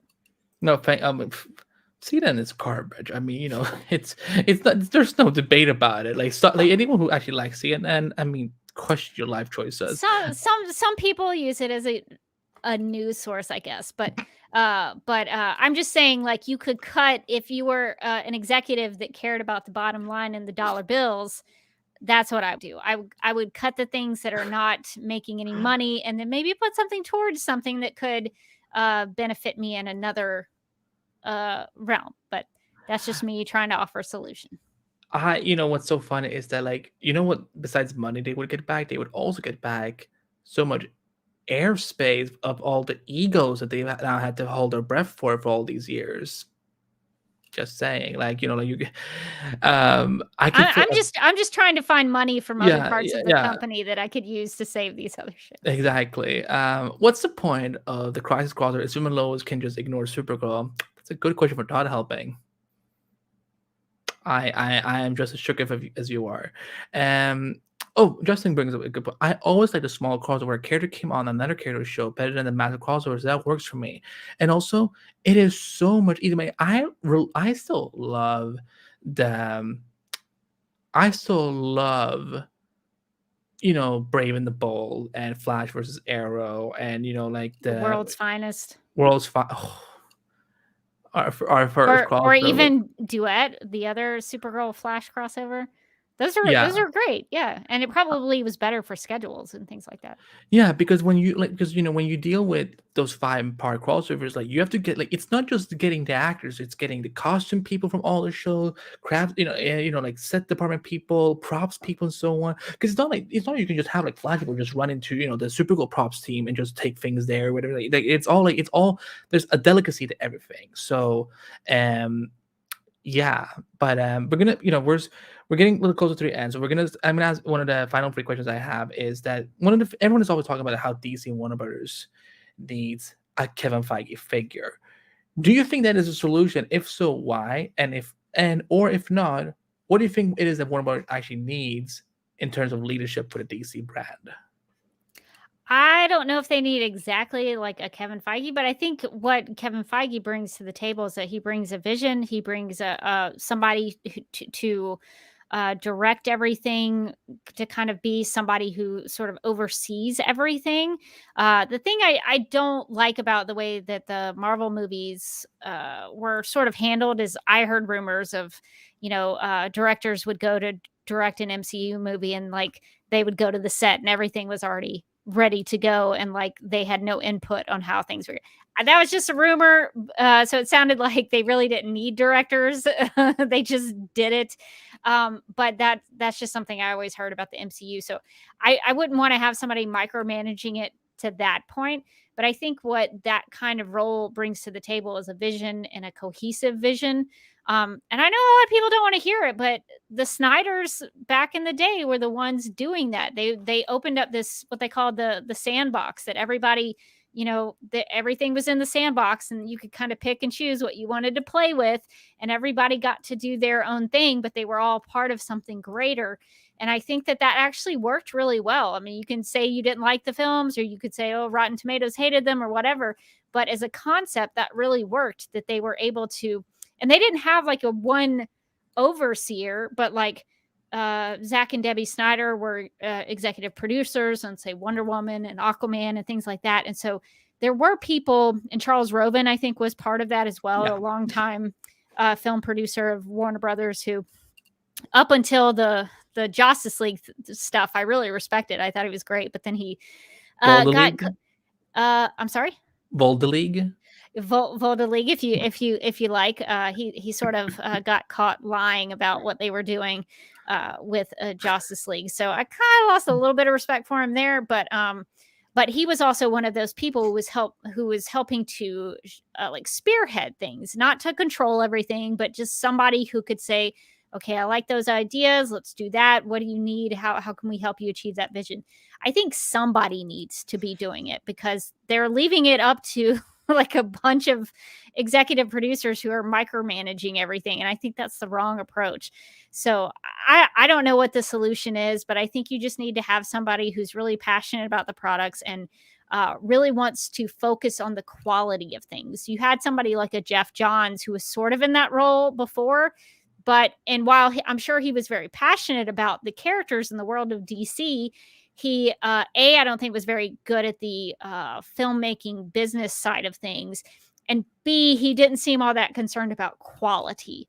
To me, it seemed like he was just putting things out to put things out, and that to me is the wrong direction. I think you want to have the best possible quality that you can. So I don't know. I think you just need somebody who's in there who can manage like budgets and things, like as a business person who can oversee those kinds of things and help directors out with that, but just somebody who cares about the quality and the overall good creative process behind it. So I don't know what the solution is. I don't know who needs to be in that position, but I think you just need somebody who's open to a lot of things and who knows what they're doing, which is a very difficult and challenging task that's going to be put forward to somebody who would potentially be in that position.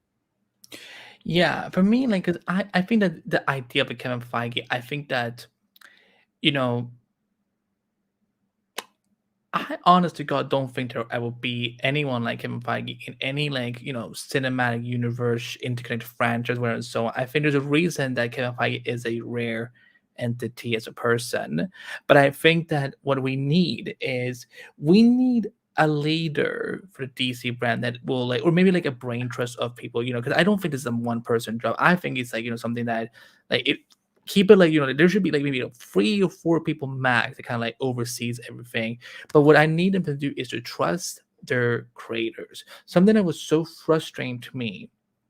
And listen, if you like the Suicide Squad, it's perfectly fine for you guys do.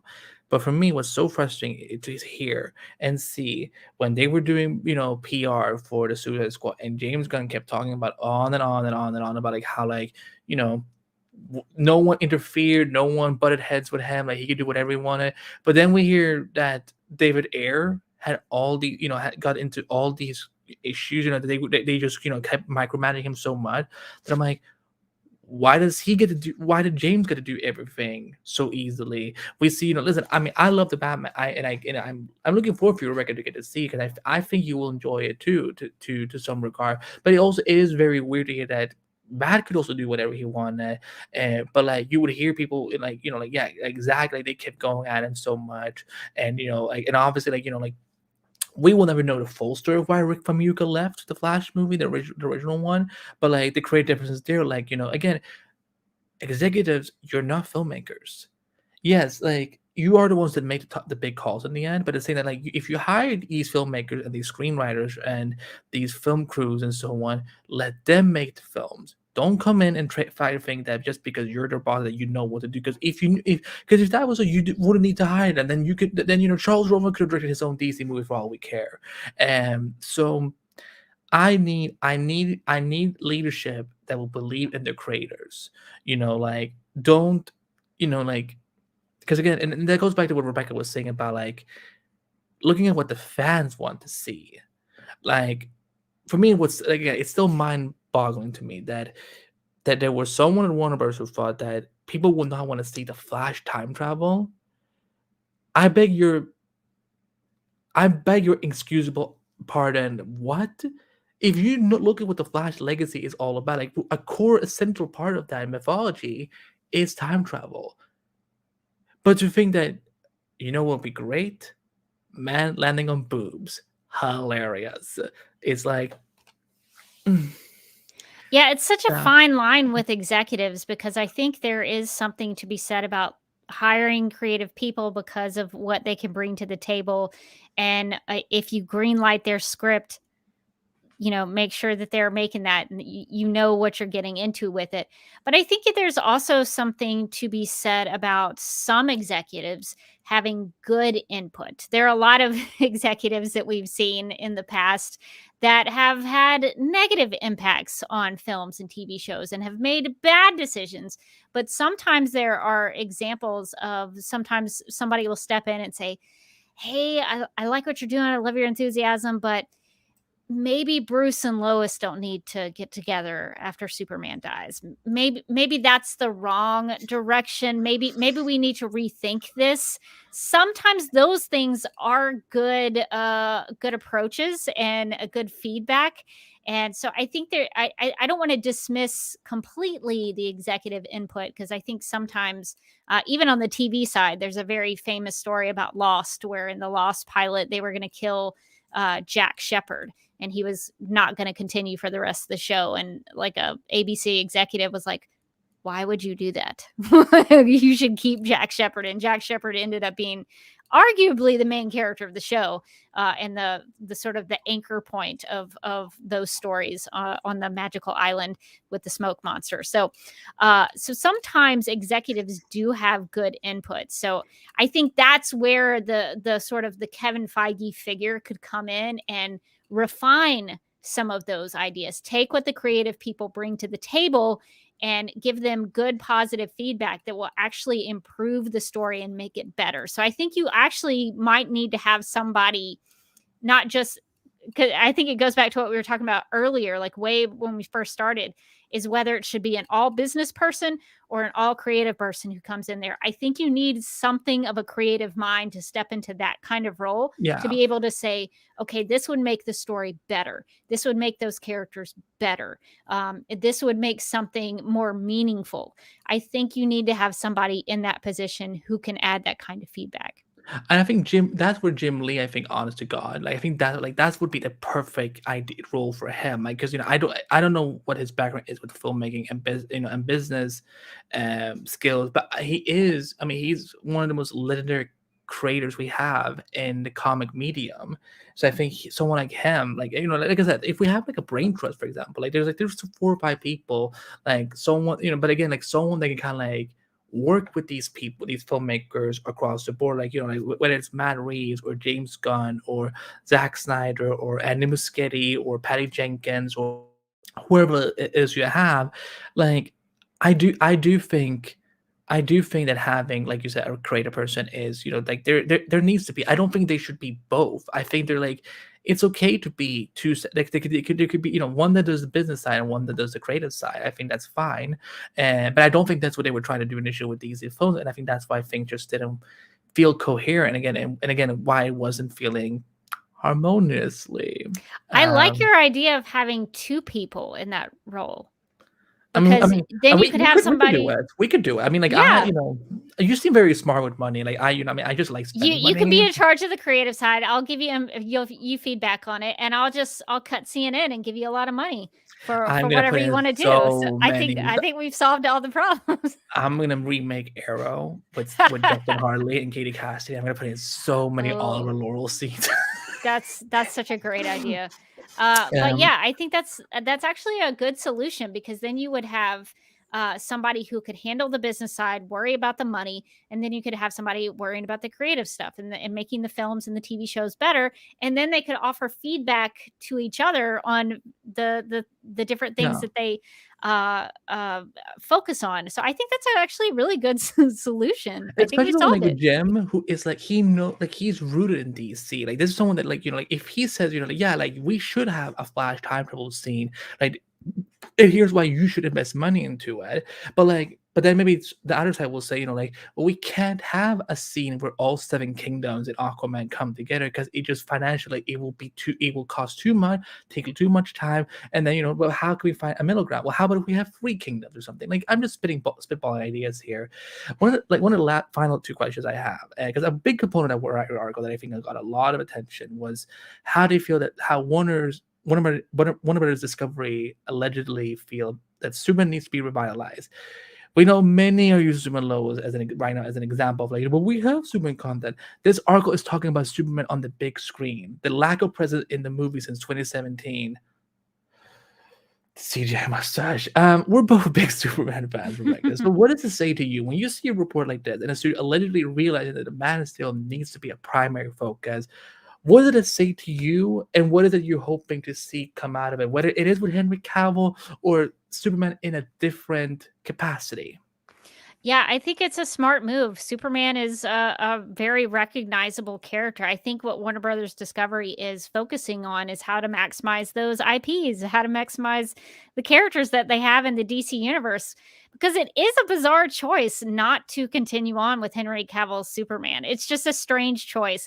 Even I see things on Twitter all the time. I kind of lurk on Twitter. I don't post much anymore. I just run the Supergirl Radio account, so I see But things that's not related. lurking. It would be lurking if you were like logged out and looking. Well, at I lurk in a way that I don't respond to anything, but I'll see Superman comments from the Supergirl Radio Twitter account because we follow a lot of Superman fans, and I see a lot of comments quite a bit where people say, "Well, I don't like the Zack Snyder films. I don't like the approach to it, but I really like Henry Cavill as Superman. I think he did a good job."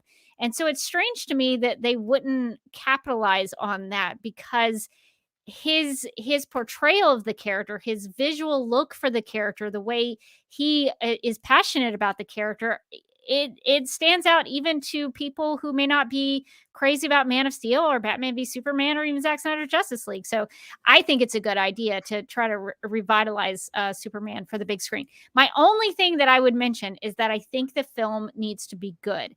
I think you have to really make a Superman on the big screen really sing. I don't care if you take chances with the character. I just think it needs to be a well-made film because you can't just not have him be around and then put something out rushed and it be a stinker and nobody like it. So I think that I think if you're going to do it, you need to really do it well. Yeah, as I put in the comments, guys, we are gonna start winding down soon. So if you have any final thoughts, questions, or comments that you want us to answer, start sending them in now as we kind of go through this point and the next final one.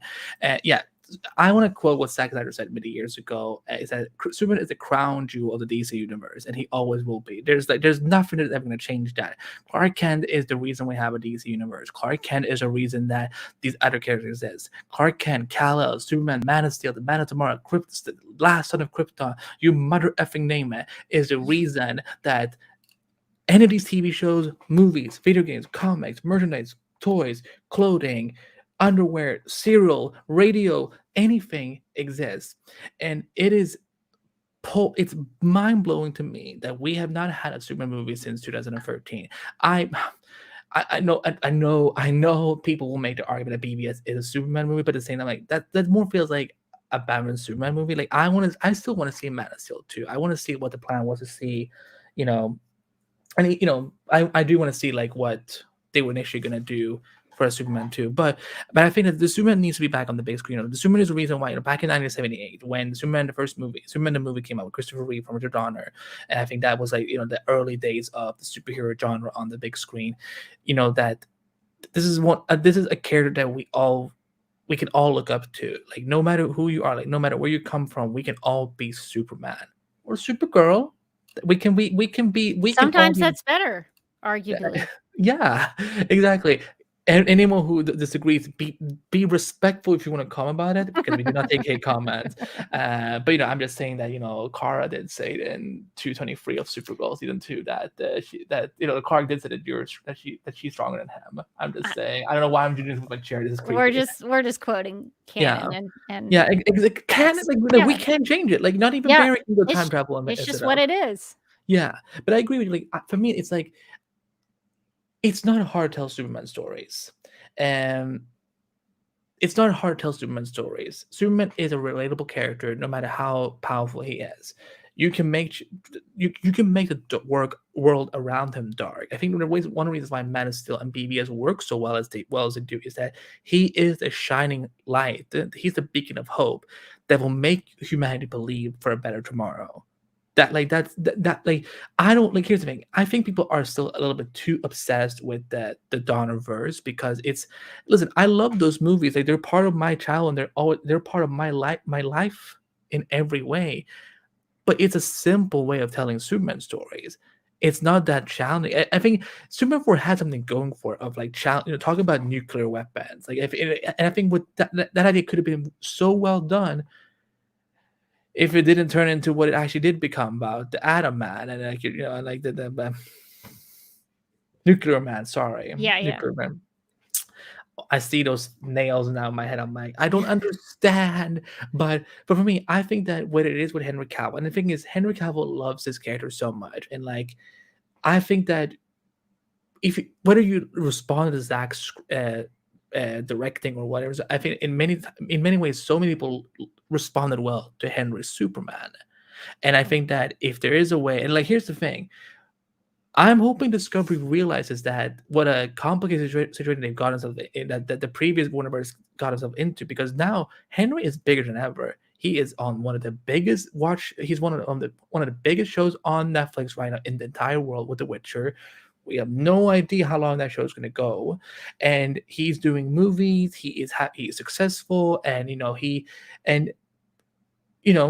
I'm hoping if he does get offered to come back, he gets offered a well healthy paycheck, first of all, and that they say in his writing, they put it in writing that no altercations for CGI or VFX will be done to your face or any other body part whatsoever. Why would you mess up his face? Why?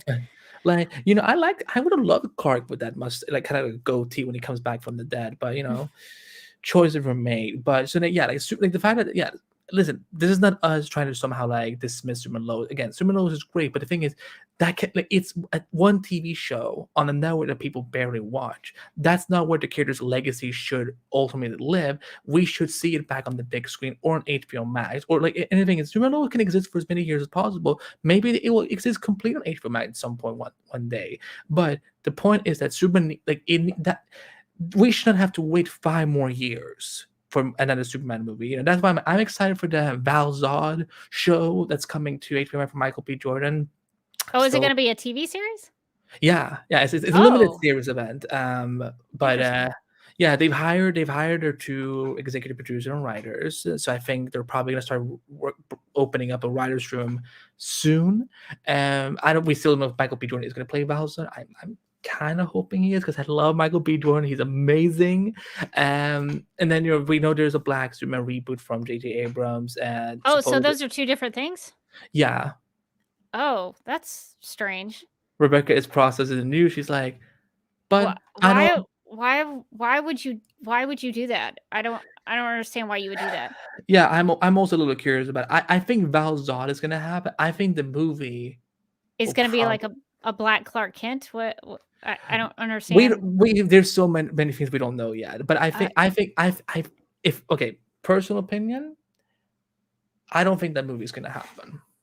Well, it may not, and it may be on hold now with the Warner Brothers Discovery stuff. So I don't know. I think I guess I have a couple of thoughts. Like, one, you can have all of these things, even if I think it's a strange decision to do the movie and the TV show kind of at the same time.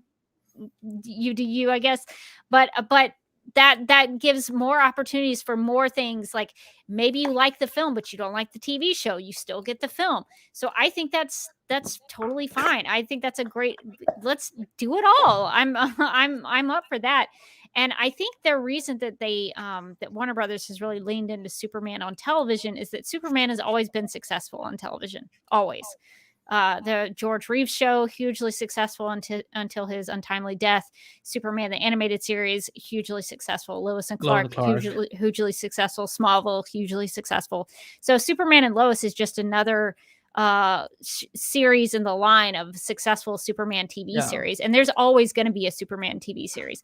The missing link, though, is a Superman on the big screen that we can really just enjoy. And I enjoy them, but giving the character the opportunity to really shine, I think is what's been missing. And I think that's really unfortunate. Superman should be on the big screen. Superman is not just a small TV show budget where, sometimes he hops on a trampoline to fly, or, I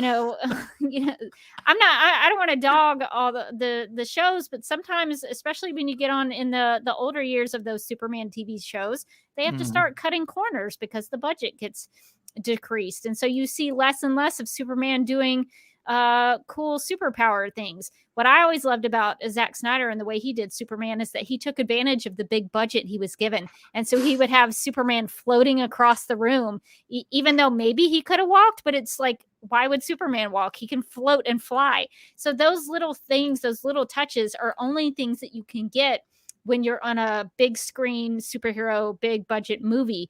And so I think Superman is a character who really deserves to be on the big screen. So I don't know. I think they just need to take advantage of the fact that right now they have an actor who's willing to come back and play Superman, who's willing to put in the work to work out and be the visual big beefy Superman that we all want. He's willing to put in the time. He loves the character.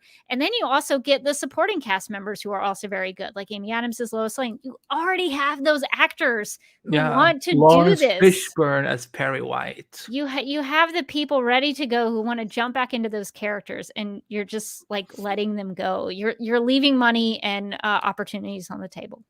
It still saddens me to know. And when I think about Amy Adams, she talks about how she auditioned for 4 different Superman movies as Lois Lane.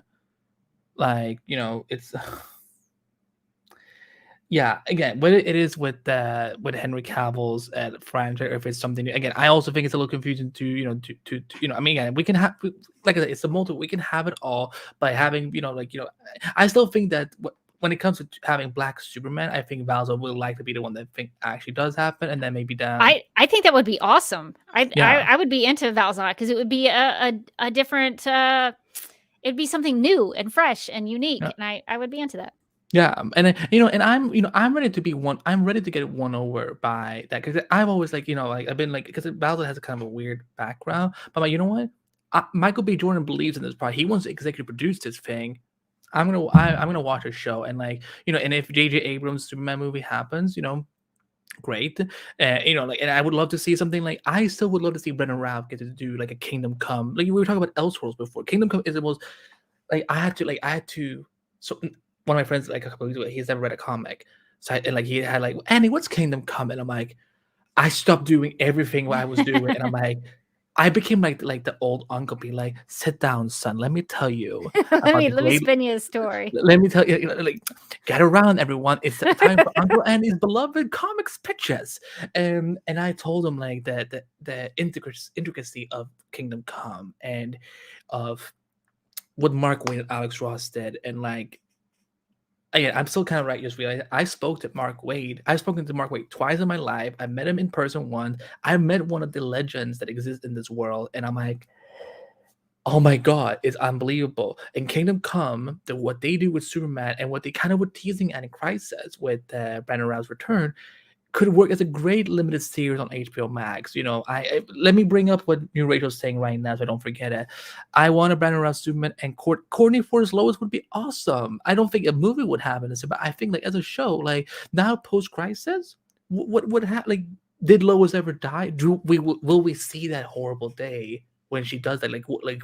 What led up to? Will the events repeat again? I'm getting so fanboy right now, so that's why I can barely talk. But there's this Superman, there's so unlimited potential. Even Tom Welling, my precious husband Superman, Tom Welling, that I've looked up to since I was 7 years old. He said something brilliant on Michael Rosen's podcast last time he was on. He's not a big comic book guy, but even he sees the value of the multiverse. When I did Crisis, they're doing all this multiverse thing, and so why couldn't we do something where we have 5 Superman in a movie or a TV show? Could you imagine all of them that we still have around, they get together and Rebecca, That's what they should be doing for like HBO Max. They should have this big Superman crossover event. They some of the actors have done that on like silly little YouTube videos where like Tim Daly and Brandon Routh got together. Oh, I never I do. can't, and maybe Dean Cain was there. I think they like all kind of hung out together. Oh my gosh, like a series where He did an episode. Yeah, I think I did an episode. why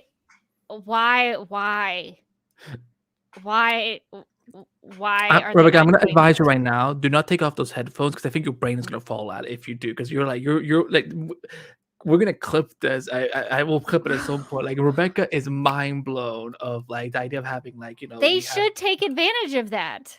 While all of these actors are still around and with us, they should do something with them. Yeah, oh my god, that would be such a big event for something like an HBO Max or a film. If you put that in the movie theater, people would go nuts about that. I mean, okay, so I know you haven't seen Spider-Man No Way Home, but like, I mean, I know about what happens. Yeah, exactly. Can you imagine the reality of seeing all those? I mean, also then imagine if we get Michael Rosenbaum, Jesse Eisenberg, John Cryer. Not that John Shea might still be alive. Oh, he's alive. He's alive. Yeah, I love him. He's so underappreciated as well. I agree. I think he's a good well, we're not going to talk about the one with the controversy. We're not going to talk about him, and we don't need him. But who else is have we only had 4 otherwise only 4 live action Superman and like the Luthers? Okay, so Superman living, Dean Cain, Tom Welling, Henry Cavill, Tyler Hoechlin, Brendan Routh. Yeah, we did say Brendan Routh. Yeah, that's 5. If you wanted to have Tim Daly in there, you could do Tim Daly. Kind of cool or George Newbern. You could have them in there. Okay, I'm gonna say something very controversial. Like I am not like I don't like his Superman voice that much. Like I was kind of like, I just want Tim Daly back. I said what I said. but that's okay. They could still be all included in it. I think that. I just think that. I mean, wouldn't you crap your pants if Kevin Conroy and Tim Daly hung in live action? I would be excited for any of that kind of thing. That's the kind of thing that they should be doing, though. Why is it just now us thinking about this? Because, listen, I mean, if Warner Brothers, Discovery, David Zaslav, buddy, listen, if you need us, we will quit our jobs. We will hand over these podcasts to, I mean, I'm sure, we will hand it over to other people and we will come in and help you. Like we will hire us. We will help you. Okay. One last thing before, because I know we got to wrap up, but one last thing that I would suggest maybe that Warner Brothers Discovery should do is have like a council of fans that they have like fans from every, kind of faction of DC fandom. You could have the Snyder fans, you could have the Battinson fans, you could have the Arrowverse fans, and have people representative. This would never happen, but in my ideal world, I would want to have people like almost like a focus group, like have people from like a council of fans, and just have people like give them feedback about what's popular, about what people are excited about, and then that way they have a direct line to the fans and they'll know where their audience is. I mean, listen, we have people in the comments just going at it, being like, listen, they should hire us. I mean, like we could also hire, like, if we were in charge, we could hire, like, I mean, I would throw so many projects at Kat from like the Smart Podcast. I would throw so much on her face. Like John from Grand Pike, I would like, because he's also a comic book writer. Like, like that, Rebecca, we have a very talented network. Like, yeah, like Warner Brothers they should hire us. Last question, and guys, if you have any comments, this is it. So many are seeing shared universe as something that is essential, but it sounds like Warner Brothers Discovery is more interested in just making sure the best product is made with or without any like over connectivity. How do you look at that front? I understand why they don't want to connect things because so far their standalone films have proven to be a little more successful. Joker was a standalone. The Batman with Robert Pattinson I keep wanting to say Pattinson, but Say he, say Pattinson, Robert but Pattinson as but Pattinson.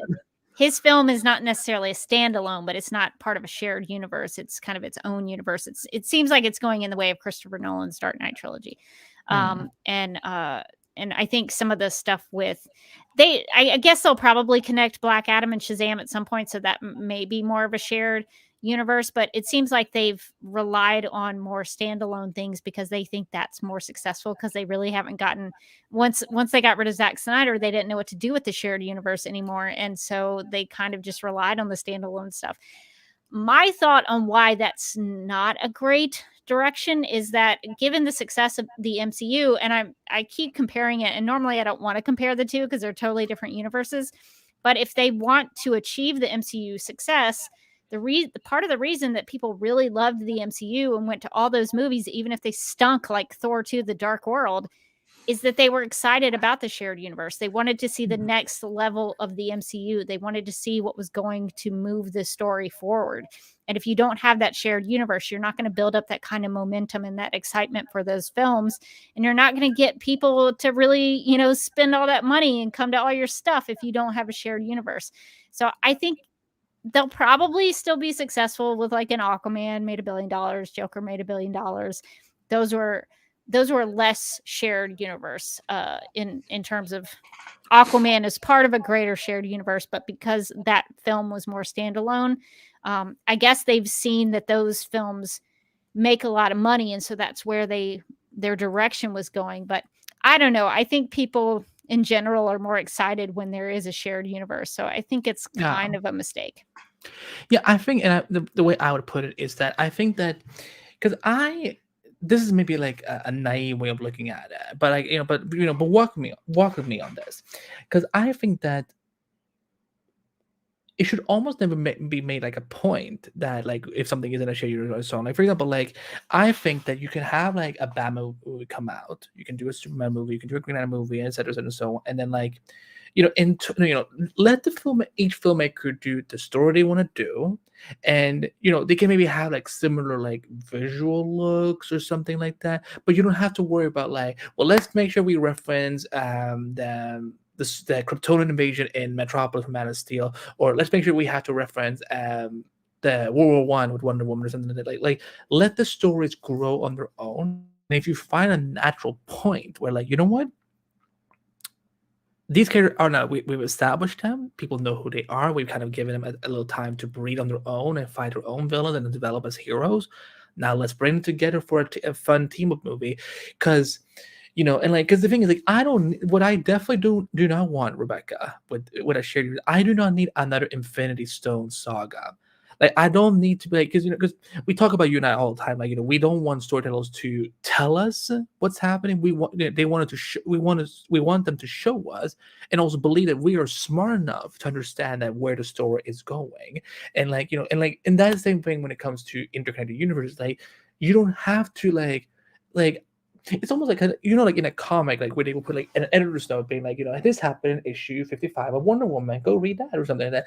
For us, like, let them just exist on their own, to a point where, like, you can connect if you want to, but also you don't have to. Like, it's like the same with those in theory, those Superman or those Earth One books are in the same universe, but they haven't really made an effort to, like, say what's happening everywhere else and so on. They're focused on letting the creator come in, reimagine these characters the best way they can, so that the readers can get something new and fresh. And I think that applies to movies too. Like, I love Aquaman, and I think it's because, like, they weren't worried about, like, making, like, yes, especially after the coming off of that horrible Voldemort Justice League movie, like, we know that's. But what I will say is that they were focusing on establishing Atlantis, focusing on Arthur's story, his rise to the throne, and I love that we got to really enjoy Atlantis. And it, like, in many ways, yeah, I could see that Aquaman movie still, like, in theory, like, it could have been like connected to the Snyderverse or whatever. So, but for me, like, as long as I got a good story, then we're good. And that was even like going back to why Rebecca and I have been here for almost 8 years now, watching these Arrowverse shows is because Arrow, Flash, Legends of Tomorrow, Supergirl were shows that were able to stand on their own, and then once a year come together and do these fun crossovers. Then we got Batwoman and Blind Zone, which was also great, but like not every week. We didn't need to have reference every week of what Barry was doing over on Arrow, or where Kara was doing over on Flash, or what is it? I mean, like you can still know in your mind. You don't need the references to somehow validate the shared universe. I still think a shared universe is something they should strive for, but not rush. Let these films come out. Don't focus about like you don't have to build to a great darkness saga, a dark side saga. Although Darkness Saga is something from DC, isn't it? Yeah, the Great Darkness Saga. I think What is what it's called. is it a Legion book? It's a Legion. Legion of Okay. Superheroes. Well, Where's the Legion of Superheroes stuff? I know. Well, Brian Michael Bendis is supposedly doing something. Like an animated show for HBO Max. Why isn't that a TV series? Like a live action TV series? I don't Why isn't Jesse Raff on it? Oh, Rebecca, like if you had that day when I got you guys when I met him and I got you guys the soundbite of him saying hi, this is just Raff, listen to Supergirl Radio. I mean, he was dressed up like very nerdy, like it's almost like okay, yeah, I like this is someone who like I want to see like in his own show or Legion or whatever. Now that I'm thinking about it, there was an announcement that they're working on an animated version of a Legion of Superheroes TV show.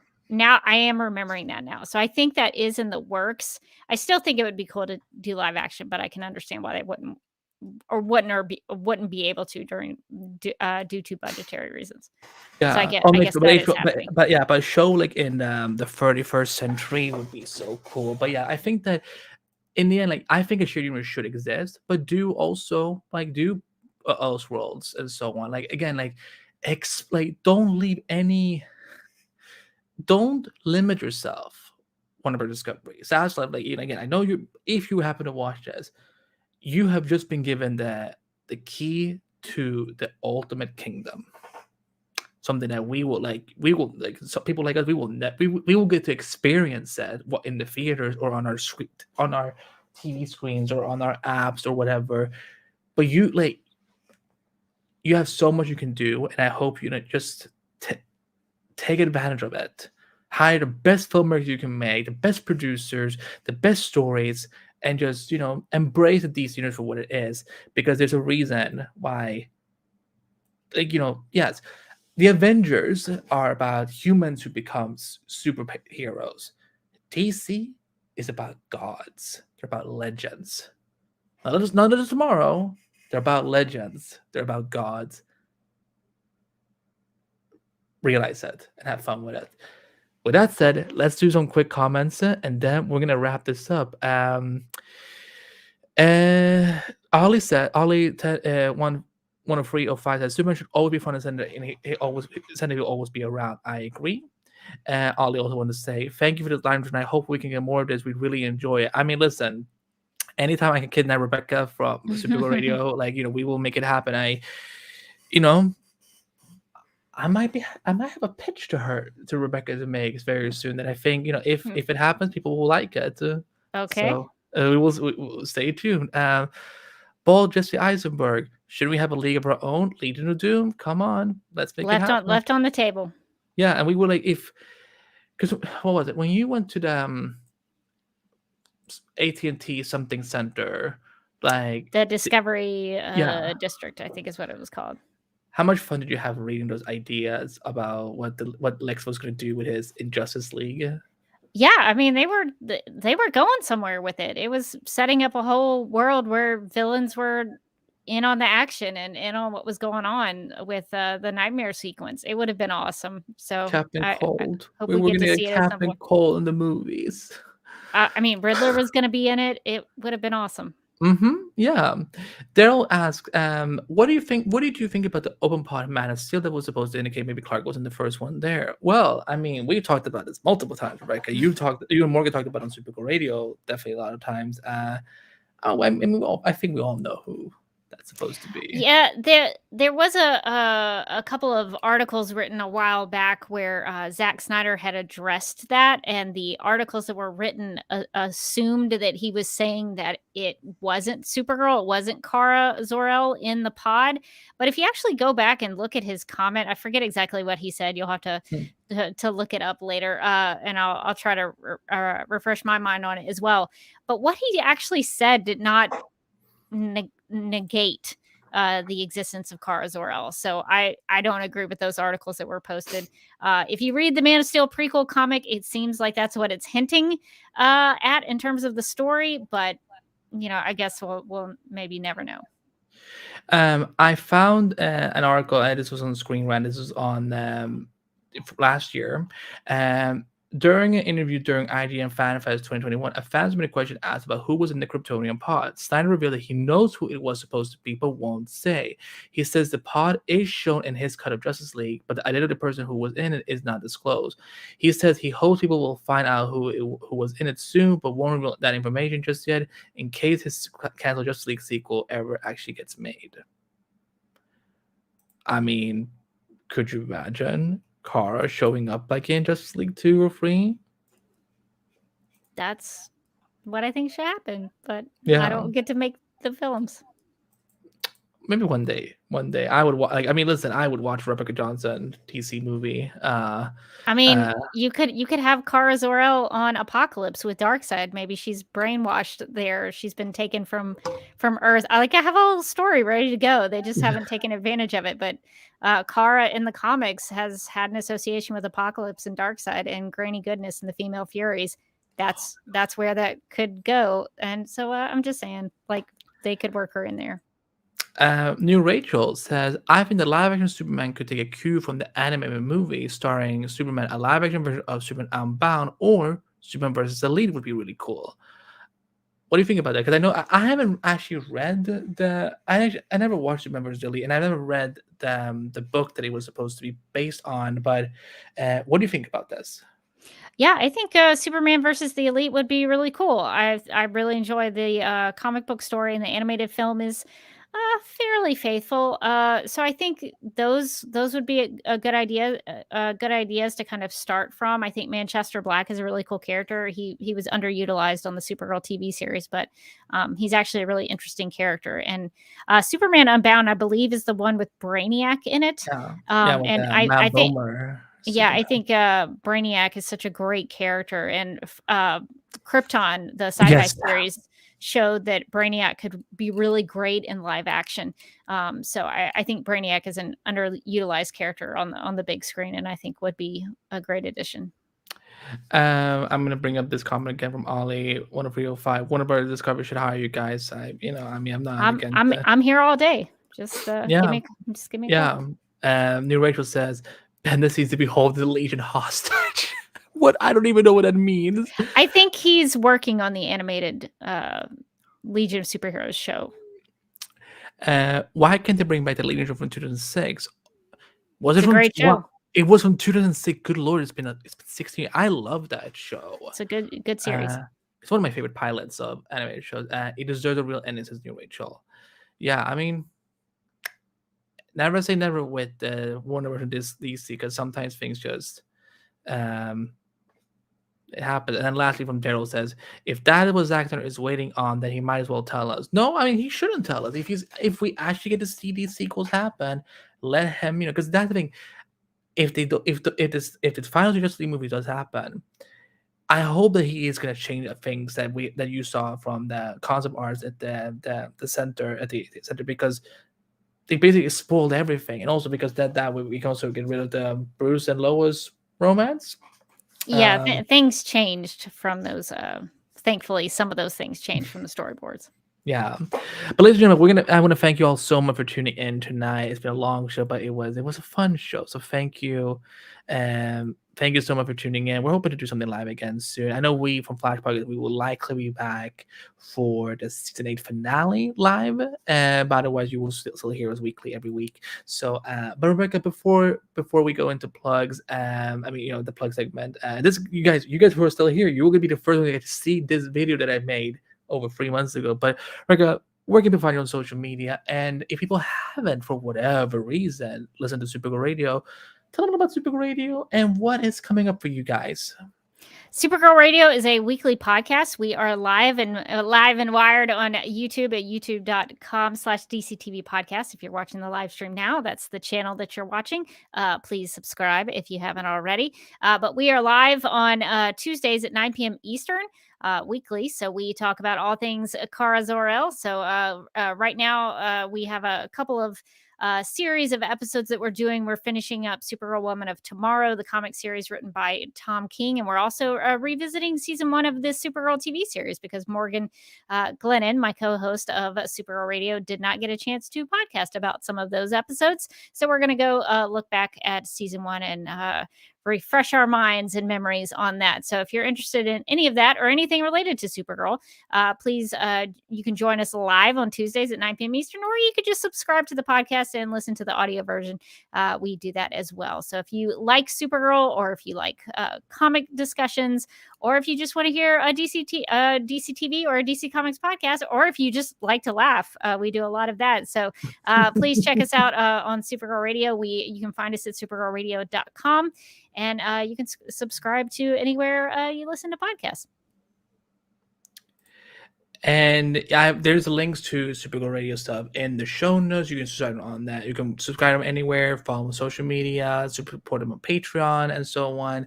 So this is technically, this is the only spin-off Flashpoint ever has. We love Supergirl Radio, so go check them out, and they always have great content to give out. So, and guys, where you can find me. I'm at Animabite all over social media: Facebook, Twitter, Instagram, YouTube, Vero, Twitch. I'm writing constantly over at ScreenRant.com. So go click on my articles, support me, let me know what you think, and you can find, check my Twitter bio for all my other things. Guys, I see you all in the chat. Ollie, John, New Rachel, thank you so much for your supportive comments. I know, I was a little worried, like, Flash podcast, we haven't done anything live in a while, so I'm hoping people will tune in. But so, thank you for coming over. But with that said, let's play the Flash podcast plug, so you know where you can find us, and you will be the first people get to see this video, so enjoy. To find exclusive content and new episodes from the Flash podcast, visit theflashpodcast.com. There you'll also find the latest info about the Flash TV show, movie, and comics. TFP never strays far, so please find the Flash Podcast on Facebook, Twitter, and Instagram if you should ever need us.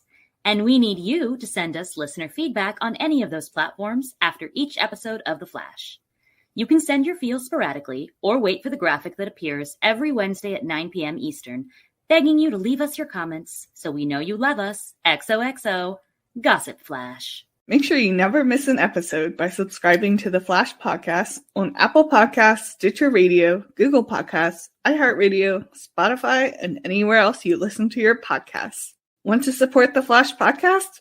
Leave a review and 5-star rating on Apple Podcasts, which helps more Apple Podcast users find the show. Enjoy what we're doing? Then you should check out the DCT Podcast Network, where we have amazing podcasts for The Flash, Legends of Tomorrow, Titans, Doom Patrol, Batwoman, Stargirl, Superman and Lois, Green Lantern, Justice League Dark, Naomi, The Sandman, and DCTV After Dark on DCTVpodcast.com. You can follow the network on Facebook, Twitter, and Instagram simply at DCTV Podcast. Last but not least, be sure to subscribe to the network's mega feed on Apple Podcasts, Stitcher Radio, Google Podcasts, iHeartRadio, Spotify, and everywhere else you listen to podcasts. DCTV Podcast has its own TeePublic store, where you can get all sorts of fabulous Arrowverse and DCTV merchandise to broadcast your fandom in the real world. Click on the link in the show notes to start shopping and help support the network so we can keep making all these great shows. Make sure you subscribe to our YouTube channel at youtube.com/DCTV Podcasts and ring the notification bell for up-to-the-minute news about live broadcasts, exclusive interviews, special clips, and lots more. And because we can never get enough of your beautiful words, you can also email The Flash Podcast at theflashpodcast@gmail.com anytime you want. Use it for longer listener feedback, questions about The Flash and DCTV, miscellaneous thoughts, or fanfic recommendations. We read every email, so don't worry, no Flash fan left behind. I will admit that there's definitely some inspiration from your video, from Supergirl Radio, Rebecca.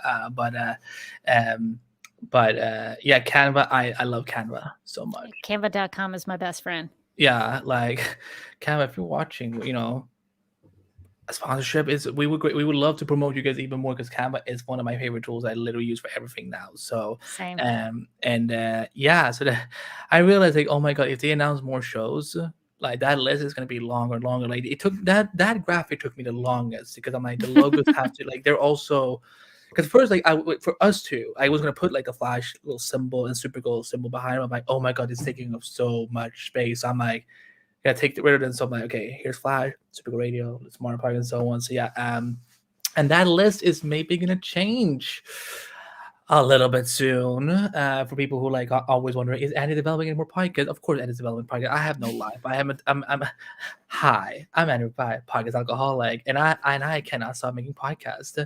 At some point, I'm sure Morgan Glennon's cinematic universe will have a spin-off universe or something. Like, maybe there's the Sarah Boys cinematic podcast universe. I don't know, but yeah, that's where you can find all of us. So there's links in the show notes. Enjoy it. But again, thank you so much for tuning in. We really appreciate it. Rebecca, as always, you're my partner in crime when it comes to all things DC, and I'm sure this will likely not be the last time in the foreseeable future we do things together. So, thanks for stopping by and with all your Thanks for great having me on. insight. But if you end up getting hired by Warner Bros., let me know, and I will send you some ideas and stuff like that. But yeah, guys, we're gonna the audio version will be available on the Flash Pockets feed and DC Pockets Mega feed very shortly. So don't worry. But if you like watching the video of me and Rebecca just hanging out, you can rewatch the video again. It supports us. So, but yeah, with that said, for Tatiana, Breeze, and I'm Andrew Bide, and we'll see you next time on the Flash Podcast. Take care, everyone.